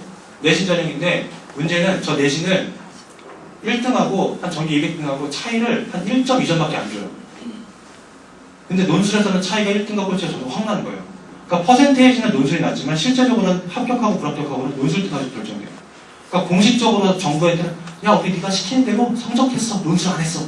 해놓고 뒤로는 허벅지 까는 거예요. 이렇게 되면 이건 사실상 논술 전형이거든요. 그러니까 이거를 모르는 경우에는 대학교에서 발표한 거 그냥 그것만 봤을 때는 저게 성적 전형인지 논술 전형인지 구분이 안 되는 경우도 있어요. 자, 그 다음에 정시에서 수능으로 가는 겁니다. 특기장 뺐어요. 수능인데 수능 우수자 선발 수능인데 올해 이제 수능 만점자가 33명 나왔고 그 중에 이제 이과에서 수능이 딱 한 명 나왔잖아요. 신문기사 보셨죠? 걔 이제 서울대 수시 떨어지고 의대. 그러니까 성적은 높은데 수시에서는 성적만 본 게 아니라 다른 거 봤다는 얘기예요. 그렇죠? 면접도 보고 자기소개서도 봤는데 얘는 성적만 높았지 지 전공이나 모범에 대해서 뽑지 않는다는 얘기예요. 옛날 같았으면요. 전국 1등인데 당연히 서울대인데 수석 합격이죠. 근데 요새는 시대가 바뀌었어요. 성적이 돼도 딴 게 안 되면 안 뽑아줍니다. 시대가 바뀌어버렸어요. 자, 가만히 생각해보세요. 요새 무슨 서울대 전체 수석 해가지고 신문에 나온 거 보셨습니까? 제가 어렸을 때 저 학생 나이만 할 때쯤에는 그런 얘기를 들어본 적이 있는 것 같아요. 매년 입시 끝나면 서울대 전체적으로 인터뷰 기사 나오고 올해는 없습니다. 왜냐? 뽑는 방법이 너무 많아요. 그러다 보니까 이 중에 뭐 성적으로 들어온 놈, 면접 보고 들어온 놈, 논술 쓴 놈, 특기자, 수능 중에서 누가 도대체 전체 수석인가요? 전체 수석을 뽑을 수가 없습니다. 즉 뽑는 방식 자체가 다변화됐으니까. 근데 성적 가지고 뽑는 건 딱 요거 하나고요. 나머지는 학생으로서 기본 성적, 즉 중간권 이상 되면은 나머지 다른 거가 있어야 뽑힐 수 있는 겁니다. 자, 이거를 좀 디테일하게 들어가겠습니다. 서강대 논술 일반 전형입니다. 자, 쉽게 말하면 서강대는 특목고 애들이 재수에도 안 갑니다. 걔네는 서울대 연고대만 노려요. 그쵸? 그럼 여기는 특목고 애들 안 올 거니까 일반고에서 잘하는 애들 뽑아야 됩니다. 그럼 내신의 차이를 줘야 되겠죠? 그러다 보니까 300명 중에 4%면 12등 정도고요. 300명 중에 60%면 뭐 180등 정도겠네요. 전교 12등과 전교 180등의 차이가 300점 만점부터 268까지 약 몇 점 벌어집니까? 한 32점 벌어집니다. 저 빨간색이 무슨 숫자냐면, 자 보시면 여기 2점, 2점, 2점, 뭐 2점, 3점으로 규칙적으로 내려가다가 2점, 3점이 아니라 갑자기 10점이 훅 날아갔어요. 이 얘기는 뭐냐면 서강대 이렇게 얘기할 겁니다. 우리 학교는 그냥 5등급까지 내가 그냥 비슷하게 쳐줄게. 6등급은 오지 마. 이 얘기예요. 갑자기 어디에서 그 점수가 확 벌어진대요. 서강대가 이런데 연고대는 이제 특목고를 사랑하죠. 그럼 그 학교는 어떻게 되냐면 연대입니다. 정시 일반입니다. 전교 12등과 180등의 차이를 몇 점 줍니까? 1점밖에 안 줍니다. 근데 얘한테 정기등수 올리려고 죽어라 공부시켰다? 의미가 없습니다. 차라리 수능하면 더 많이 나왔죠. 걔가 내신 등수 100등 올리려고 열심히 공부했는데 그거 하느라 수능에 소홀해서 수능을 망쳤어요. 그러면 방법이 없는 거죠. 차라리 등수는 그냥 유지하든가 조금만 올리고 그 시간에 차라리 수능해가지고 수능 점수 등급 높여주는 게 전형으로 뚫고 들어갈 가능성은 다른 방법이 더 많은 거거든요. 그래서 무조건 공부만 하는 것이 아니라 선택을 해야 됩니다. 그게 스웨그예요. 어떻게 보면. 공부에서 스웨그. 고대입니다. 고대 같은 경우 만점 27점, 전교 180등 26점이니까 0.8점 차이죠. 수능 문제 한 문제 2점인데요. 그러니까 이게 퍼센테이지 차이가 얼마 안 납니다. 그래서 이걸 그냥 무작정 공부만 한다, 내신만 한다고 되는 건 아니라고 말씀드리고요. 뽑는 기준이 바뀌었는데, 이렇게 되는데, 이미 이렇게 나오고 있는데, 왜 아이들한테 죽어라, 내신만 올려라, 수능해라, 안 된다는 거죠. 그러니까 포기할 거는 포기하시고, 그러니까 내신은 그래, 어차피 네가 가려고 하는 대학교가 이렇게가 안 되니까 그럼 내신은 이 정도까지 하고 차라리 그 시간에 다른 걸 해서 그쪽을 무기를 하나 더 만들자. 이렇게 가시는 게 낫습니다. 중앙대 같은 경우는 좀 편차가 크죠. 자, 그렇게 되면 그 다음에 하셔야 될 것들이 있습니다. 이게 이제 고등학교, 이제 대학교에서 뽑는 전형이면 고등학교 말씀드릴게요. 특목고가 이번에 거기 보시면 바뀌었습니다. 첫 번째, 일단은 얘네가 성적이 ABC예요. 아시죠? 동상고 같이 여러 과목을 내신에 포함시키는, 동상고 5과목 포함시킵니다. 이렇게 여러 과목을 그 선발 기준으로 뽑는 학교들은 2학년도 ABC, 3학년도 ABC가 확률이 큽니다. 그렇게 하라고 정부에서 압박을 넣고 있습니다. 근데 문제는 뭐냐면 A는 당연히 만점이 나올 텐데 B를 몇 점 줄지 그게 결정이 안 되겠어요. 그건 동상고가 수치 계산해가지고 언제 5월이나 6월쯤 발표하게 됩니다. 그럼 일단은 동상고 만약에 갈 거면 2, 3학년 성적에서 국영수가 4가 사회 과목이 도덕하고 역사도 사회입니다. 이것까지 다 그냥 평균 90점 넘어가면 가능성 있다는 얘기입니다. 자, 외고나 국제고는 영어만 봅니다. 근데 얘네는 2학년에 ABC 그냥 해주는데 3학년에 ABC 하기에는 위험 부담이 큽니다. 왜? 90점 이상자가 23.4%입니다. 등급으로 따지면 3등급까지 그냥 다 A 받고 있어요. 근데 옛날 식으로 따지면 외고에서 3등급 안 받아주거든요. 잘. 그러니까 안 걸러집니다. 그래서 3학년 성적은 어떻게? 외고 국제고만. 영어 한 과목만 보는 외고 국제고만 3학년은 옛날처럼 퍼센테이지 9등급으로 가기 때문에. 그럼 여기서 3학년 성적에 무슨 거라 됩니다. 왜냐? 조금 이따 이제 중3 입시에서 얘기 드릴 텐데 A에서 B를 맞았을 때 감점 받는 수치하고요. 1등급하고 2등급에서 감점 받는 수치하고 A, B가 격차가 더 큽니다. 근데 3학년 A를 받으려면 3학년 때 4%를 1등급 들으려면 양지나 해양같이 인원수가 300명대 학교는요 4%가 12등까지예요. 한 반에 35명에서 한 10개만 있으면요 반에 100점 한 명 안 나오겠습니까? 100점이 1.5명만 나와도 4%는 못 듭니다. 그렇죠? 그러니까 4% 안에 안정적으로 들려면 중간, 기말, 수행평가 전부 다 잘 찍어야 가능합니다. 실제로 작년에 시험 보낸 중에 수행평가 만점 받았고요. 중간고사 100점 받았는데 기말고사 때 2.3점짜리 하나 틀렸어요. 4.67%를 2등급으로 올렸습니다. 어쩔 수가 없어요. 안타깝지만. 근데 다행스러운 건 학교 측에서도 이걸 감안을 하더라고요. 그래서 아직 발표가 안 된 부분인데 희망을 보는 건 뭐냐면 학교에서 야, 이렇게 되면 1.5배수를 가리기 힘들 것 같은데 차라리 우리 2배수나 3배수 뽑는 게 어때? 라고 얘기를 하고 논의를 하는 중입니다. 그럼 이제 2등급 받더라도 일단 1차 통과하고 나면 그 다음 성적이 하는 걸로 면접으로 승부를 해주고요. 그 다음 자소서가 글자가 줄었습니다. 옛날 아이들은 자기 공부 과정 써야 되고요. 공부 과정 느낀 거, 어떻게 공부했는지, 뭐 이제 앞으로 어떻게 공부할 건지, 책 읽은 것도 2권 적고, 지 성격도 한 몇 자 적어서 2,300자를 썼어야 됐습니다. 근데 이제 이 아이들은 바뀌었습니다. 문제가 뭘로 바뀌었냐? 아까 그 얘기예요. 네가 가보자는 학교의 권학인형, 그 학교가 왜 생겼는지 그 이유와 맞추어서 너의 꿈과 끼에 대해서 자유롭게 써봐라. 요겁니다. 자, 꿈과 끼를 자유롭게 1500자만 쓰면 되나요? 쉬울 것 같은데 저는 의사가 되고 싶습니다. 이렇게 쓴다고 문제가 안 되겠죠. 왜? 증거가 있어야 되니까. 그렇죠? 이게 이제 문제가 글자 수는 줄었는데 내용을 뭘로 채울지가 힘듭니다. 왜냐하면 예전 같았으면 독서 2권 채우면 500자 당연히 채워주고요. 하라는 거 하면 글자 수가 채워졌는데 이제는 하라는 게 그냥 자유롭게 풀어주니까 조금 어려워졌어요. 이 올해 아이들 같은 경우는 이거를 작년과 또 다른 방식으로 접근해야 됩니다. 그러니까 입시를 준비하려면 내신은 기본 조건이 뭐고 관건은 열쇠는 두 가지가 있냐면 얘 가지고 있어요 지금. 꿈과 끼 이게 있느냐 없느냐 수행도가 있느냐 없느냐 이게 이제 열쇠가 되어버렸습니다. 그 다음 영재반, 뭐 공인영어, 대외 실적 이거요. 옛날에는 감점했습니다. 근데 감점이 사실 눈 가리고 아웃이었습니다. 근데 올해는 아예 교육부가 더 세게 나가서 얘기만 꺼내도 0점 처리입니다. 아예 빵점, 그러니까 아예 탈락이죠. 심지어 작년에 이제 그 얘기가 불고 나온 게 있어서 자기소개서 내용에 부모의 경제적인 것들을 유추할 수 있는 문장이 들어가면 가도 일단 감점입니다. 면접은 거기 예시를 다 넣어드려 예를 들면 열심히 일하시는 아버지를 본받아 정형외과 의사를 꿈꾸며 감점 탈락 이런 식입니다. 아시겠습니까? 그러니까 그게 기재가 안 됩니다. 그 누구의 외압도 없이 자기 스스로 꿈을 찾아야 됩니다. 그러니까 그런 게 들어가면 안 된다고 합니다. 그리고 이제 제 취미는 겨울마다 스키를 타고 이거 돈 있어야 타죠. 안 됩니다. 언제 핀란드 언제 뭐 방학 때마다 해외를 여행을 갔다 오면 이것도 돈 있어야 안 됩니다. 이런 식으로 그러니까 이게 진짜 순수하게 학교에서 열심히 한 거 이거 내려요. 근데 문제는 뭐예요? 학교에서 한 게 있습니까? 이게 이제 관건이죠.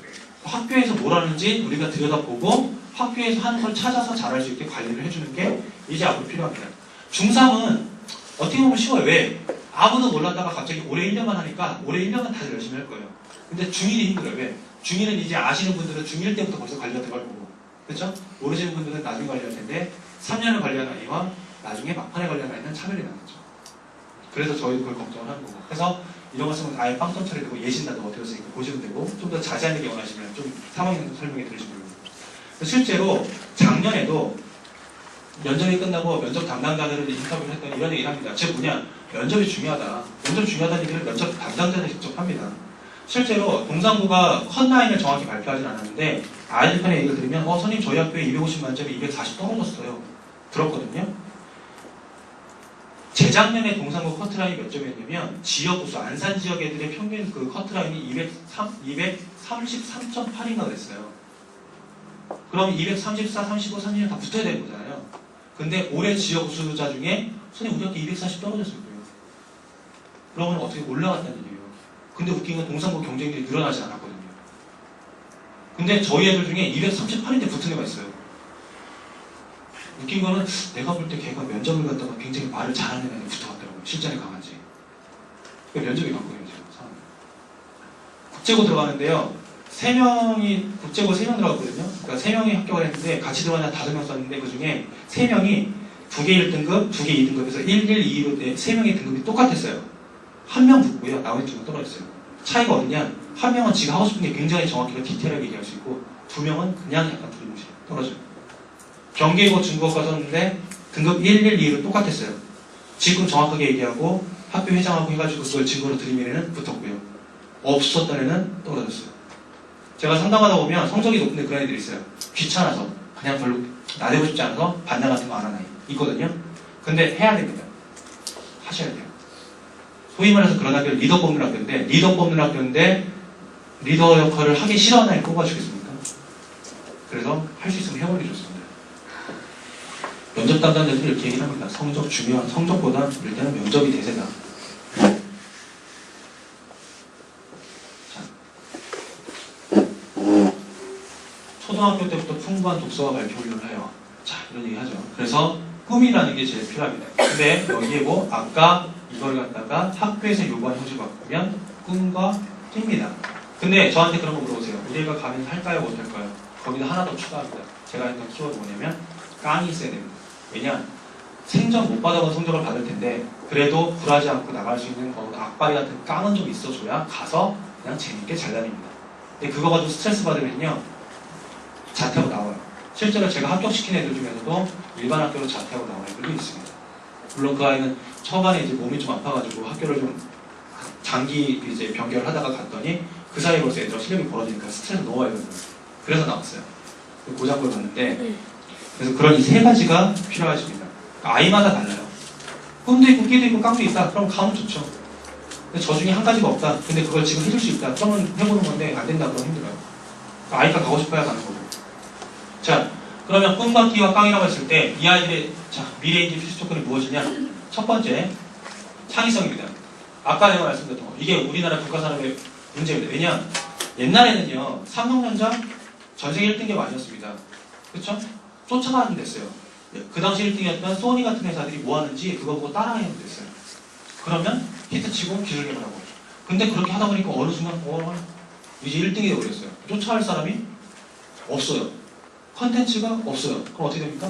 지네가 스스로 만들어야 돼요. 그러니까 핸드폰 만들었다가 애플께 갑자기 휘어가지고 꺼내놓고, 그렇죠? 할 수 있는 게 창의성이 없으니까 TV 내놓고 화질 좋은 거 내놓고 화질 더 좋은 거 내놓고 더 좋은 거 내놓고 이 얘기죠. 그러니까 더 이상 돈이 안 되니까 어떻게 됩니까? 이제는 야 쟤네 장사가 되는데 하니까 골목상권 들어가고 이게 문제가 여기입니다. 이게 안 되면 지금 기업체가 살아남을 수 없어요. 그래서 이걸 굉장히 요구를 많이 하는 겁니다. 근데 창의성이라는 거 어떻게 기르느냐? 문제는 애들한테 이렇게 하면 네가 생각하는 의견이 뭐니? 네 견해를 한번 얘기해봐라 하면 되는데 우리나라 학교 현장과 수업 현실에서 이걸 물어보지 않습니다. 심지어 부모님도 아이한테 너 어떻게 생각해? 라고 합니다. 이게 창의성을 기르는 데 필요한 건 뭐냐면요. 네 생각이 어떤지 네가 표현 좀 해봐라. 표현만 많이 조금 얘기만 말씀만 들려주셔도 창의성은 나옵니다. 두 번째 키워드 역량이라는 부분입니다. 능력이겠죠. 능력. 역량이라는 것이 힘인데 예를 들면 뭐냐면 자 입시 얘기를 한번 드릴게요. 제가 자주 쓰는 삼각형인데 옛날에는 공부 잘하면 암기 잘하면 공부 잘했어요. 근데 그거 가지고는 안 돼요. 아까 같은 창의성이 필요한 시간이 나니까 대학 교수들도 정부에서도 회사에서도 이거 안 되겠다 해서 시험을 따로 만드는 게 수능입니다. 즉 지식을 암기하는 게 아니라 지식을 이해와 응용하는 거. 왜?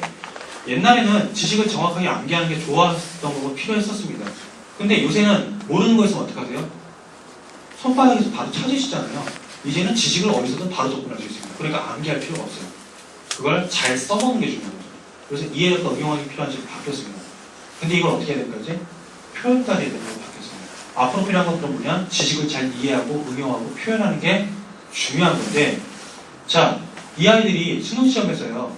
고등학교 때 배웠던 뭐 국어나 영어 시험에서 고등학교 때 배웠던 뭐 봤음직한 그런 글들이 수능에 이제 지문으로 나올 확률이 한 몇 퍼센트 정도 그 배웠던 거와 관련된 게 나올까요? 지문이. 이거 아시는 분이 이렇게 많지는 않을 텐데. 몇 프로인지 아십니까? 뭐 몇 퍼센트나 배웠던 게 비슷한 거나 이렇게 배웠던 게 나올까요? 무려 빵프로입니다. 안 나옵니다. 예, 안 나옵니다. 항상 새로운 게 나옵니다.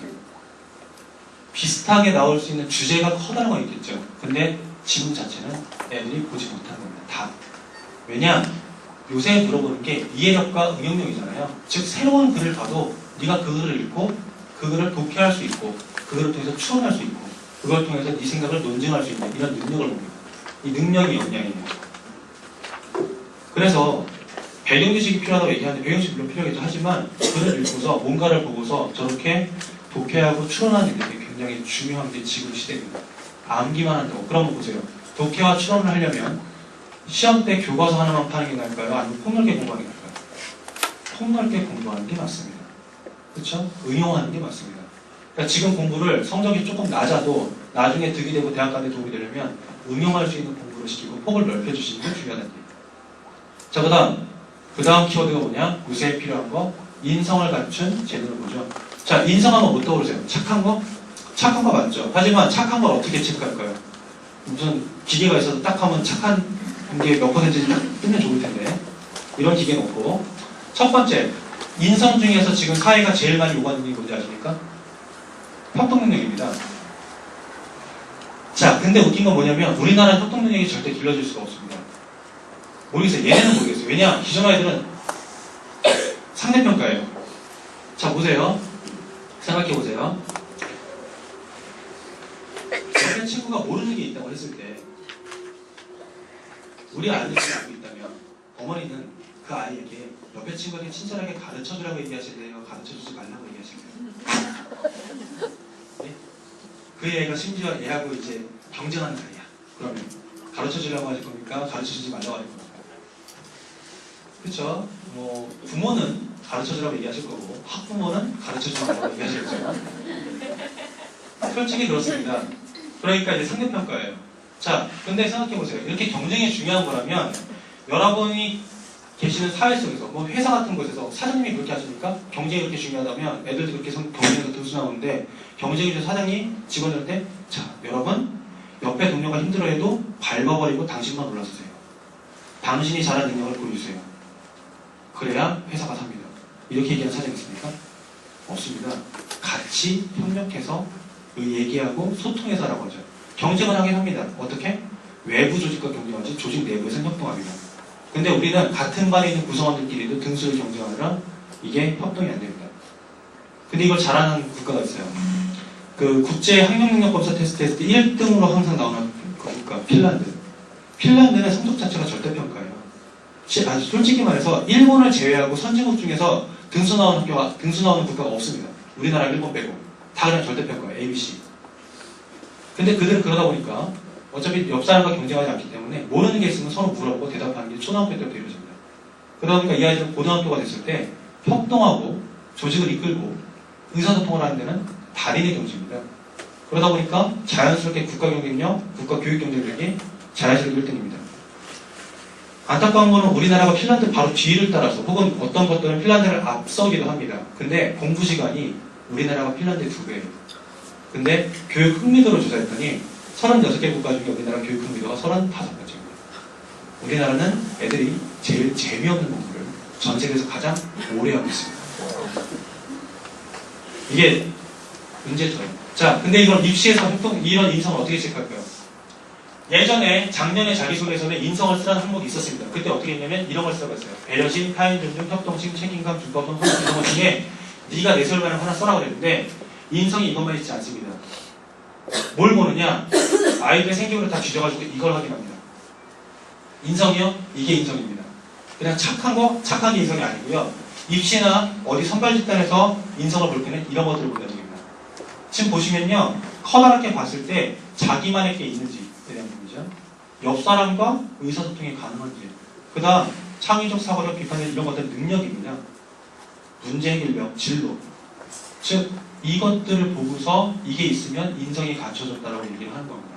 집 거 있고 나는 거 챙기고 그냥 착하고 바르고 이게 인성이 아닌 것이죠. 현재 입시에서는. 그럼 이게 생기부 대상에 드러나 있으면 좋은 거고 안 드러나 있으면 이제부터 채워야 되는 거겠죠. 자, 조금 더 올리겠습니다. 특목고 누가 합격하냐? 얘 한번 보세요. 얘는 제가 볼 때 어디가 더 합격할 것 같아요? 를 넘어서 소외된 90%를 위한 기술이 바로 작전기술입니다. 자, 그러면 제가 이 작전기술을 어떻게 만나게 됐을까요? 때는 중학교 1학년 때였습니다. 운명적인 날이었죠. 저희 중학교로 포항공대에 계신 장수영 교수님께서 강연을 오신 거예요. 그 강연에서 제가 방금 여러분께 보여드렸던 그 적정기술 제품 사진들을 막 보여주셨어요. 그리고 그때 이것이 적정기술입니다. 딱 이렇게 하시는데 정말 가슴이 뻥 뚫리는 것 같았어요. 이런 게 있었구나. 이런 세상이 있었구나. 내가 정말 꼭 하고 싶었던 거다. 왜 이걸 아직까지 몰랐지? 정말. 근데 이 느낌은 그냥 갑자기 찾아온 게 아닌 것 같아요. 제가 다닌 중앙기독중학교에서는 참 좋은 가치관을 가르치고 계셨어요. 너의 재능을 너 혼자만을 위해서 쓰지 마라. 이 세상에 어둡고 멍들고 힘든 부분, 그 부분을 위해서 아낌없이 사용해라. 얼마나 멋있어요. 저는 제 꿈과 이 가치관이 딱 맞으면 얼마나 좋을까 하고 생각을 했어요. 그런데 딱 이 적정기술이 제게 나타난 거예요. 너무 흥분되고 좋았죠. 그때 이런 말을 들었어요. 같은 꿈이라도 대가를 지불할 마음이 없는 것은 드림이지만 역경이 있어도 딛고 일어나려는 것은, 이뤄내려는 것은 비전이다. 이 비전을 위해서 저의 노력이 본격적으로 시작됐습니다. 먼저 교수님들께 메일을 막 드리기 시작했어요. 처음 적정기술 공부를 하는데 궁금한 게 너무 많은 거예요. 교수님, 이 제품을 만들려면 어떤 학과에서 어떤 공부를 해야 되나요? 근데 대학교에 적정기술 학과가 있긴 한가요? 어떤 책을 읽어야 되나요? 정말 귀찮으셨을 법도 한데 너무 정성스럽게 잘 대답해 주셨던 것 같아요. 그리고 그때부터 정말 한국에서 열리는 모든 적정기술 행사에 발바닥이 부르트도록 막 쫓아다녔어요. 적정기술 국제 컨퍼런스, 적정기술 영 콜로키움, 진짜 서울 찍고, 포항 찍고, 대전 찍고 난리도 아니었습니다. 저런 거 따르면 참 좋겠죠. 제 생각에 제가 용인외고 지원했으니까 붙은 거죠. 용인외고가 이제 이름이 3월달에 바뀝니다. 그냥 외대부속고등학교로 바뀌는데 어디 지원해서도 붙을 것 같아요. 뭐냐, 아까 얘기했던 분 중에 아까 그 면접 문제의 핵심이 있습니다. 제가 다니는 학교에서는 이런 가치관을 가르쳐주는데 자기의 재능을 남한테 써라. 그렇죠? 그리고 거기에 맞춰서 지 얘기를 했어요. 즉 아까 우리가 면접 문제로 봤던 권하기능과 맞춰 꿈같기를 써라는 걸 딱 들어가는 겁니다. 노력도 있고. 저런 거는 그냥 전시회를 갔다 온 거잖아요. 컨퍼런스. 그러니까 뭐 갔다 온 걸 얘기해도 문제가 전혀 되지 않는 거예요. 전시회 갔다 온 거니까. 그러니까 이런 것들이 있고 저 뒤에 영상을 계속 보시면 저희가 직접 만들어서 이제 해본 것도 있는데 이런 게 필요합니다. 저런 것들이 기록이 될 필요가 있고. 그래서 이제 준비하는 법을 알려드리겠습니다. 실전적으로. 첫째, 입시에서 객관적으로 아까 말한 그 세 가지 창의성이나 인성이나 능력, 역량 같은 것들을 볼 때 그걸 어떤 자료들을 통해서 보냐면 이런 자료들을 통해서 봅니다. 근데 고등학교에서 대학교 갈 때 이 자료들을 다 보시는 거고요. 만약에 특목고를 가게 될 때는 어떤 걸 보냐면 일단 생활용법 보겠죠? 자소서 봅니다. 추천서 보고요. 그쵸? 여기까지는 다 보는데 여기 자기주도활동보고서라는 게 있는데 쉽게 말하면 이게 포트폴리오예요. 포트폴리오는 특목고 쪽에서는 이게 해당 사항이 없습니다. 대학교에서는 있는 거니까 이거 빠지고 에듀팟 같은 경우도 안 들어오고 학교 프로파일이라는 건 뭐냐면 학생이 내는 게 아니라 학교에서 내는 거예요. 학교에서. 우리 학교가 이런 걸 했습니다. 라고. 이거는 고등학교에서 대학교 가니까 그때 하고 그래서 우리 아이들이 만약에 학교를 가게 되면 특목고 애들은 위에 3개 생기부, 자소서, 추천서하고 면접 요게 이제 특목고 갈 때 필요한 거고 대학교 갈 때는 거기에 다른 것들이 더 필요한 거거든요. 쉽게 말하면 뭐냐면 고등학교 들어가는 과정과 대학교 들어가는 과정이 똑같다는 얘기입니다. 즉 이 애들이 장점인 건 뭐냐 그 학교가 공부 잘하고 수능성을 높아서가 아니라 아이들이 할 수 있는 활동을 많이 열어주고 그걸 미리 경험해가지고 그걸 더 키워주기 때문에 사실 특목고를 가라는 걸 저는 그래서 말씀드립니다. 거기 가서 단 우리의 서울대 가야 돼, 연고대 가야 돼라고 가는 거라고 저는 그건 반대해요. 왜? 거기 애들도 다 거기 가는 건 아니거든요. 그러니까 자기 꿈을 찾아서 할 수 있는 걸 찾아서 해보고 싶은 걸 찾아서 가는 거면 추천드립니다. 하지만 그게 아니라면 별로 추천드리고 싶진 않아요. 자, 그러면 이 중에서 첫 번째 생기부 얘기 드리겠습니다. 학교 생활기부를 꼭 챙기셔야 되는데 방법을 알려드릴게요. 생기부를 솔직히 교사가 아니시면은 보실 수 있는 방법이 나이스 들어가서 보시는 거 말고 잘 모르시잖아요. 자, 댁에 가셔가지고 이걸 하나 검색하시기 바랍니다. 네이버 같은 데다가요, 2013 학교 생활기록부 기재요령, 내지는 그냥 학교 생활기록부까지만 하셔도 이렇게 관련 단어가 뜰 겁니다. 찾으시면 이게 뭐냐면, 교육부에서 만들어 놓은 생활기록부 작성 지침입니다. 누구를 대상으로? 선생님들을 대상으로 써준 겁니다. 책자예요. 초등과 중등이 있는데, 중등 책자 다운받아가지고 PDF로 보실 수 있습니다. 보시면, 독서에 이렇게 기록이 돼야 된다. 뭐 봉사에 이렇게 기록이 돼야 된다. 이런 건 된다. 저런 건 안 된다. 이런 애매한 것들이 선생님들이 판단 내릴 수 있게 다 자세히 쓰여져 있습니다. 그러니까 그걸 보시고, 그쵸? 우리 애가 이런 거 쓸 수 있을 것 같은데 빠지겠다고 담임한테 요청하시고 부탁드리는 거죠. 그러니까 어머니가 좀 꼼꼼하게 챙기셔야 돼요. 이게 작성되는 근데 2014년도 버전이 개정된 게 있긴 한데 아직 안 나왔어요, 이런 거는. 그러니까 최신 버전 요거까지입니다. 2014에서 달라진 건 뭐냐면 옛날에 그냥 마음껏 썼는데요. 마음껏 쓰게 했더니 많이 쓰는 학교는 한 30점 넘어가는 학교도 있고 안 쓰는 학교는 10장도 안 되는 학교가 있어가지고 올해는 그냥 글자 수를 제한을 시켰어요. 다. 독서는 몇 장, 이렇게. 그게 이제 바뀐 부분인데 그건 아마 다음번에 나올 것 같아요. 근데 커다란 틀은 크게 바뀌지 않았으니까 저희가 뭐 교직에 있지 않은 이상 어머니들이 보시기엔 크게 문제 없습니다. 이거 보시면 천천히 읽어보시면 도움을 받을 수 있어요. 그 다음 생기부상에 담임선생님이 1년 마감됐을 때 써주는 일들이 있습니다. 이런 거 꼼꼼히 체크하시고 생기부 즉 종업식 전에 가서 사정하셔야 돼요. 담임과는 제발 사이가 좋아야 됩니다. 아무리 솔직히 담임선생님이 마음에 안 들어 사이가 좋아야 돼요. 특히 학생들. 자, 학생의 담임하고 사이가 안 좋은데 어머니가 아무리 예의 바르면요. 저도 학교에서 정말 그렇게 얘기합니다. 아, 어머니가 죄송스러워. 애는 별로인데. 이 얘기 나와요. 그렇죠? 사실 애가 이쁘면 어머니 상관없습니다. 그러니까 애가 잘해야 돼요. 딱 내가 알려줄까? 담임한테 이쁨 받는 법? 딱 하나입니다. 인사 잘하면 돼요. 인사 크게 우렁차게 큰 목소리로. 사회생활 성공한 사람 인사 밝게 하는 사람이에요. 요거부터 잘하고 선생님 뭐 버릴 거 없습니까? 요거 하고 그 다음 뭡니까? 때 되면 그냥 바깥 사람들 가가지고 딱 놓고 가만히 있으면 됩니다. 옆에. 그럼 선생님 눈치가 있어요. 왜? 뭐 할 얘기 있어? 아 선생님 저 외국 가고 싶은데 생기부가 제가 뭘 해야 되는지 잘 몰라서. 그러면 이제 남자 선생님 중에 좀 귀찮으면 그럼 너 뭐 한 거 가져와봐. 그럼 보고 그냥 그대로 집어넣어주는 경우도 있고. 애가 잘해야 돼. 애가. 중3 다니면 특히 자율세직이 좋습니다. 안 그러면 이런 상황이 발생을 합니다. 자, 이거 웃을 얘기가 아닙니다. 실제로 제가 이런 글들을 생기고 봅니다. 진짜. 거짓말이 아니라. 거짓말 아니라 봐요. 동상고 떨어졌던 남자 생기면 그게 있었어요. 2학년 때 요즘 외모에 관심이 많아져서 거울 앞에 서는 시간이 길어지고 있음이라는 게 있었다니까요. 선생님이 동상국제고 쓰는 여자아이한테 추천서를 써주시는데 사회성이 부족하다는 얘기 써주셨어요. 객관적으로 써서요. 너무 객관적으로. 그거 어떻게 하려고요, 이거는. 방법이 없어요. 그거 선생님이 보육원하는데 막 따질 수도 없고. 애가 이쁜 거야죠. 자, 보세요. 교우관계에 있어서 좀 더 유연한 사고의 전환이 필요함. 이게 좋은 말일까요, 나쁜 말일까요? 나쁜 말이에요. 좋게 돌려 써주신 거죠. 그럼 이걸 갖다가 면접관이 확인할 것 같습니다, 얘한테. 너 생기부에 그런 게 있다는데 친구랑 사이가 어땠니? 안 물어봅니다. 왜? 물어보지 않아도요. 걸어 들어오는 걸음새부터 눈빛하고 태도 보면 딱 티가 나요. 왜? 이렇게 써줬는데 애가 들어오는데 굉장히 예의 바르고 빠긋빠긋 듣고 굉장히 애가 밝고 맑아. 그러면 뭔가 안 맞는 것 같은데 물어볼 수 있어요. 근데 대다수 그렇지 않거든요. 얼굴이 벌써 무표정으로 이렇게 썩어서 들어오거든요. 애들 웃게 맞고 싶으시면요. 어머니가 웃으셔야 돼요. 어머니가 방긋방긋 애들 항상 웃는다는 소리 대해주실 때 애들도 웃습니다. 그렇지 않냐? 이제 우리도 요새 미자식 상팔자만 찍어볼까요? 진짜 그렇습니다. 그래서 인성을 꼭 챙겨주시기 바랍니다. 인성을 꼭 챙겨주시고 그 다음 직업이요. 아까 말씀드렸습니다. 요즘 뜨는 직업 없습니다. 한때 선망의 직업이었던 변호사와 의사가 이거 지난 1월달 말에 나온 신문기사 내용이었습니다. 사법연수원을 수료해도 절반은 취직을 못하고 의사들의 파상 신청으로 시간상 간단히 말씀드리면요. 요새 파업신고한 10명 중에 4명이 의사래요. 11년 근데 생각해보니까 그래요. 병원 차리는데 돈 많이 들어요. 10명 가운데 2명이 여성이라는 게 확이었고 누구도 연수원생들의 취업을 걱정하지는 않았습니다.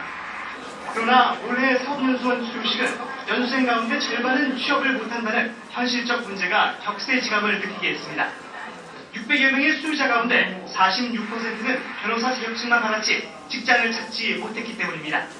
솔직히 한 10명 중에 2명 정도밖에 안 된 것 같거든요. 그러니까 수치는 46.8% 나왔지만 제가 체감적으로 느끼기에는 자, 그래서 옛날 직업 가지고 지금도 된 거라고 생각하지 마시고 애가 할 수 있는 거 찾아서 주시는 게 제일 중요합니다. 자, 그래서 꿈이라는 걸 찾아주시고 이 꿈을 찾았으면 꿈에 대해서 얘기할 수 있어야 됩니다. 제가 좋아했던 만화의 한 컷을 그냥 보여드릴게요. 이걸 아이들한테 보여줬는데 애들이 숙연해졌어요. 무한동력이라고 말도 안 되는 기계를 만들려고 꿈을 꾸면서 사시는 공부상 아저씨하고 공무원을 준비하는 대학생하고 얘기인데 아저씨가 이렇게 물어봐요. 꿈이 뭔가? 그랬더니 얘기하더라고요. 저 솔직히 대기업 들어가고 싶은데 성적이 안 돼서. 아저씨가 그거 말고 그건 꿈은 아니잖아. 그렇죠. 그 대기업 들어간다고 그게 꿈은 아니잖아요. 학생이 그렇게 얘기합니다.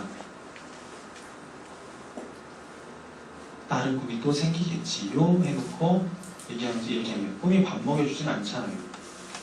아저씨가 하는 말 요 대목에서 아이들이 싹 해줬어요. 애들도 느끼는 게 있는 거죠. 죽기 직전에 또 뭐가 생각날 것 같냐? 그쵸? 어머니한테 그렇게 질문하면 100% 똑같은 질문이 나옵니다. 자, 특목고 원하세요? 서울대 원하세요? 서울대죠? 그럼 서울대 원하세요? 좋은 직장 원하세요? 좋은 직장이겠죠? 좋은 직장을 하세요? 하고 싶은 거 하면서 평생 사는 걸 하세요? 그렇잖아요. 정답은 정해져 있어요. 예. 그러니까 학부모가 아닌 부모가 될 수 있게 조금 여유를 가져주시면 좋겠고, 이 얘기를 드릴게요. 이걸 알고 나시면요, 아이들이 이렇게 얘기해야 됩니다. 우리 아이들은 면접 보는데 저 수학 어디까지 선행했고요, 영어 뭐 했고요 얘기합니다. 뭐만 얘기합니까? 지가 한 것만 얘기합니다. 근데 그걸 왜 했는지 얘기는 안 하고 있습니다. 그런데 이 면접이라는 이런 것들은 다 뭐냐면, 나라는 사람이 이 학교에 왜 들어가는지 설득하는 글입니다. 설득이에요. 나라는 상품을 파는 겁니다. 이 원칙이 모든 거에 다 적용됩니다. 광고에도 들어가는데, 광고 하나 잠깐 보실게요.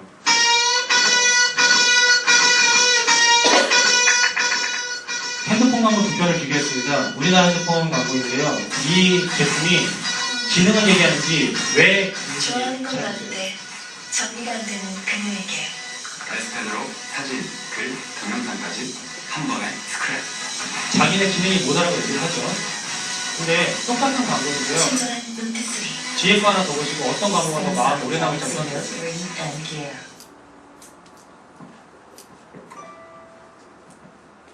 그렇습니다. 중요한 건 바로 제품이 주는 경험. 사람들이 어떻게 느낄까? 삶이 더 좋아질까? 두 경쟁사의 제품 광고인데 말하는 방식이 차이가 납니다. 근데 사람들 내게 돈에 넣는 거는 단 몇 개의 제가 위대한 것을 말씀하신 얻기 위해 거예요. 문제는 아이들도 면접만 저렇게 얘기할 수 있는 훈련을 시키는 우린 거예요. 노력합니다. 그럼 지가 왜 그걸 하고 싶은지 정확히 찾아야 우리의 손길이 돼요. 닿은 모든 아이디어가 사람들의 삶에 닿을 수 있을 때까지. 그렇죠. 무슨 핸드폰 하나 팔아먹으면서 경험이 사람의 당신은 삶을 무심코 지나칠 수도 있겠지만 언제나 느낄 것입니다. 이것이 우리의 소명, 그리고 이것은 이게 최근에 우리의 전부입니다. 이 감정이 폭발했던 광고 하나 있습니다. 외국에서는 굉장히 히트쳤던 광고인데 제품 얘기 하나도 안 나와요. 그냥 보세요. 우리 애들, 그 핸드폰만 쓰는 애들.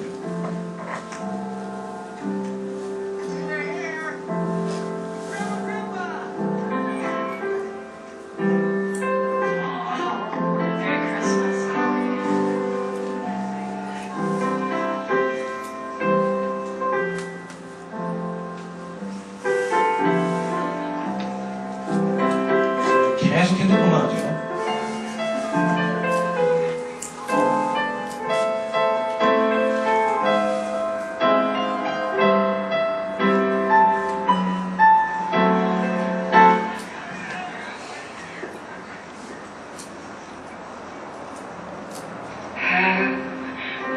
A merry little Christmas.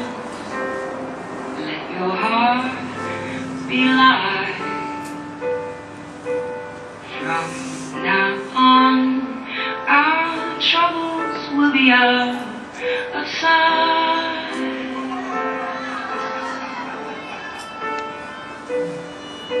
Hang the shining star upon the highest bough. 그래서 저런 것들을 아이들이 배워야 되는 거라고 생각을 합니다. 자기의 얘기를 어떻게 풀어놓을지. 그래서 저는 이런 걸 아이들한테 가르치고 이런 거를 준비를 시킬 겁니다. 그래서 저희가 준비한 거 두 가지 마무리하면서 말씀드리겠습니다. 영어학원이죠. 영어 얘기 한 번도 안 했는데 지금 영어학원인데 영어를 얘기 지금 합니다. 첫 번째, 영어학원이니까 영어 해야 될 것 같습니다. 두 번째, 제가 여태까지 계속 떠들었던 꿈에 대한 거 두 가지 하나 해보고 싶습니다. 그게 저희가 해야 될 거라고 생각합니다. 여기서 배우신 영어는요, 합격하기 위한 영어 아닙니다. 합격하는데 내신 점수가 있습니다. 여기 영어는 들어가서 거기서 다 열심히 공부하고 애들 틈속에서 그 처지지 않도록 살아남기 위해서 그냥 그 학습 수준을 높이기 위한 영어예요. 합격하시기 위한 거라면 사실 오시지 않으셔도 상관없습니다. 저희는 그냥 진짜 영어를 가르치는 거지 점수를 뽑는 것은 아니라고 생각합니다. 근데 하다 보니까 점수는 나오더라고요. 두 번째는 꿈입니다. 꿈에 대해서 안내문이 아이들한테 나갔는데 아이들이 제 학생 중에 그 안내문이 가방 속에 잠자는 애들이 있는 것 같아요. 말씀드릴게요. 저희가 크게 생각한 건 얘기입니다. 초등학교 6학년에서 중학교 1학년까지는 꿈을 찾는 데 좀 집중하려고 하고요. 꿈을 좀 찾은 애들은 그다음에 그 꿈에 대해서 준비를 좀 해서 책도 읽고 이력을 해야 된다고 생각합니다. 왜냐하면 그래야 생활기록부가 채워지니까. 그 다음에 4학년 되면 그걸 가지고 자소서를 쓰고 면접을 보고 하는 과정들을 해야 할 것 같습니다. 그리고 이렇게 했더니 초등학교 쪽에서 우리는 뭐 찬밥이냐 얘기들을 하도 많이 하셔가지고 초등학교 아이들을 위해서 그 아예 특별반 하나 더 다 만들어줍니다. 4학년, 5학년들은 따로. 얘네는 그 수업 시간이 길어요. 그래 한번 하겠다고 한번 해보십시오. 그래서 3시간 정도의 좀 넘는 수업 시간인데 저 시간 동안 매일같이 문법 50분, 원어민 50분, 100분은 영어 수업만 이렇게 4학년 5학년 그리고 한 달에 한 번씩 애들하고 제가 꿈찾기 얘기를 한 달에 한 번씩 이제 멘토링 하는 거예요. 거기에 이제 4학년 5학년을 위해서 화목반으로 이렇게 만들어놨습니다. 그래서 지금 저기 나온 것 중에 첫 번째 단계인 꿈찾기 이거는 지금 3학년들이 매번 했던 거고요. 새롭게 나온 게 2가지인데 이 첫 번째 단계인 꿈찾기에 대해서 말씀드릴게요. 밖에 붙어있는 거 보셨을지 모르겠는데 한 가지 주제를 2주 동안 수업을 합니다. 2주 동안 수업하는데 어떻게 하냐면 주제를 이렇게 잡았습니다. 어문 계열, 상경 계열, 뭐 자연 계열, 공학 계열 뭐 이런 식으로 대학교 학과별로 잡아서 그럼 제가 이제 3월달 첫 주 어문 계열 수업을 합니다. 3월 첫 주, 둘째 주 어문 계열 수업을 토요일마다 진행을 하는데 이게 뭐라냐 야 이과에는 이 어문 계열에 이런 학과가 있대. 야 여기 들어가면 이런 거 배운다는데 이거 하고 나면 이런 쪽으로 나중에 진출한대. 회사는 이런 게 관련인데 여기서 성공한 사람이 이런 사람인데 얘가 이래서 성공했대. 이런 거를 같이 얘기하고 알려줍니다. 그 다음에 뭘 알려주냐 야 이과 교수님들이 추천하는 책이 있는데 우리 과도 그러면 이런 책 읽어야 된다. 추천줘서 알려주고 야 그리고 이거와 관련 있는 게 사이트 뒤져보니까 이런 게 있는데 여기 몇 월 달쯤에 했을 텐데 가볼 사람 손 들어봐요. 그럼 니네끼리 갔다 와. 해서 야 책 읽었냐? 쓴 거 내놔봐. 갔다 왔냐? 갔다 오고 줘봐. 그래서 제가 그걸 차곡차곡 모으려고 합니다. 그래서 그게 모아두면 저도 편해요. 3학년 때 쓸 때 생각이 많아지거든요. 그렇죠? 그래서 그게 이제 이 수업이고 주제가 9가지이기 때문에 6개월이 걸립니다. 6개월 동안 다 듣는 게 아니라 지가 그냥 관심 있는 거 하나 들으면 돼요. 예. 그래서 수업이 아니라 아이들이 부담을 적게 가지고 콘서트라는 타이틀을 달았고 콘서트와 똑같이 콘서트 티켓을 팝니다.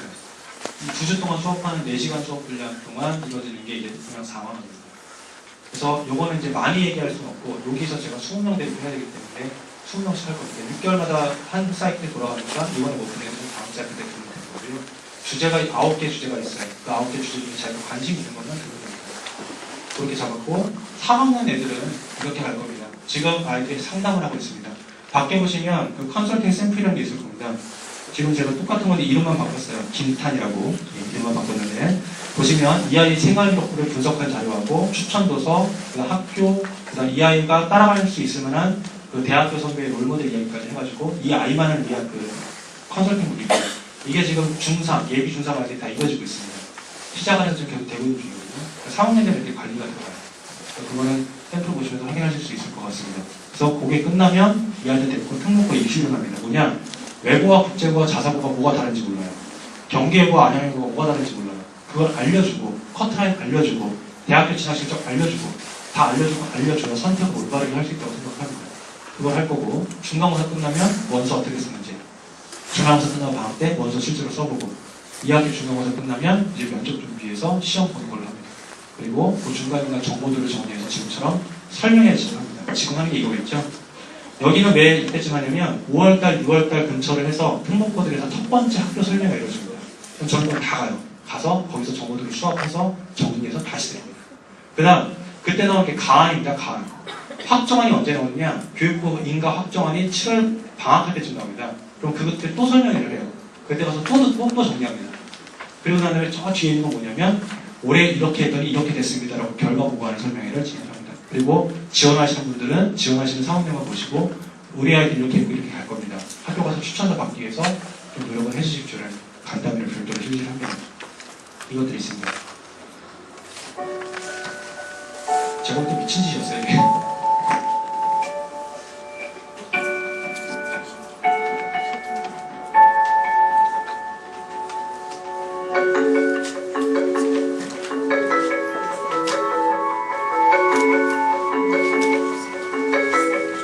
몰카 찍었더니 놀래가지고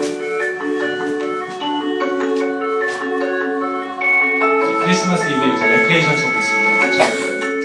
간사초등에서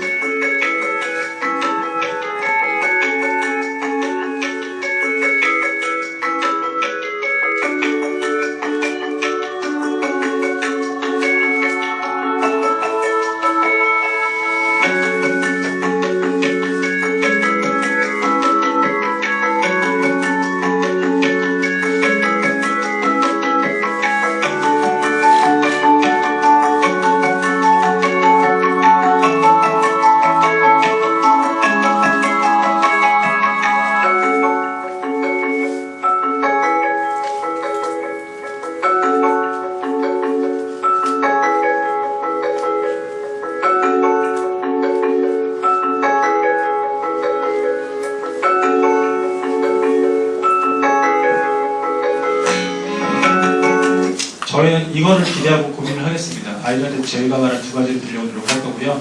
말을 대뱉은 이상 꿈을 꿀 수 있게 해주도록 노력을 하겠습니다. 그래서 그 아이들이 저희의 모토대로 리더가 될 수 있도록 노력을 하겠습니다. 잘 봐주시고 궁금한 거 있으면 좀 도와주시고 안 되는 게 있다면 따끔한 제지 좀 부탁드리겠습니다. 잘하고 있다면 칭찬 좀 부탁드리겠습니다. 그렇게 해서 항상 아이들하고 선생님들이 같이 가고 부모님들 옆에서 같이 도울 수 있도록 저희 열심히 정상화될 수 있도록 노력하겠습니다. 제가 준비한 건 여기까지입니다. 감사합니다.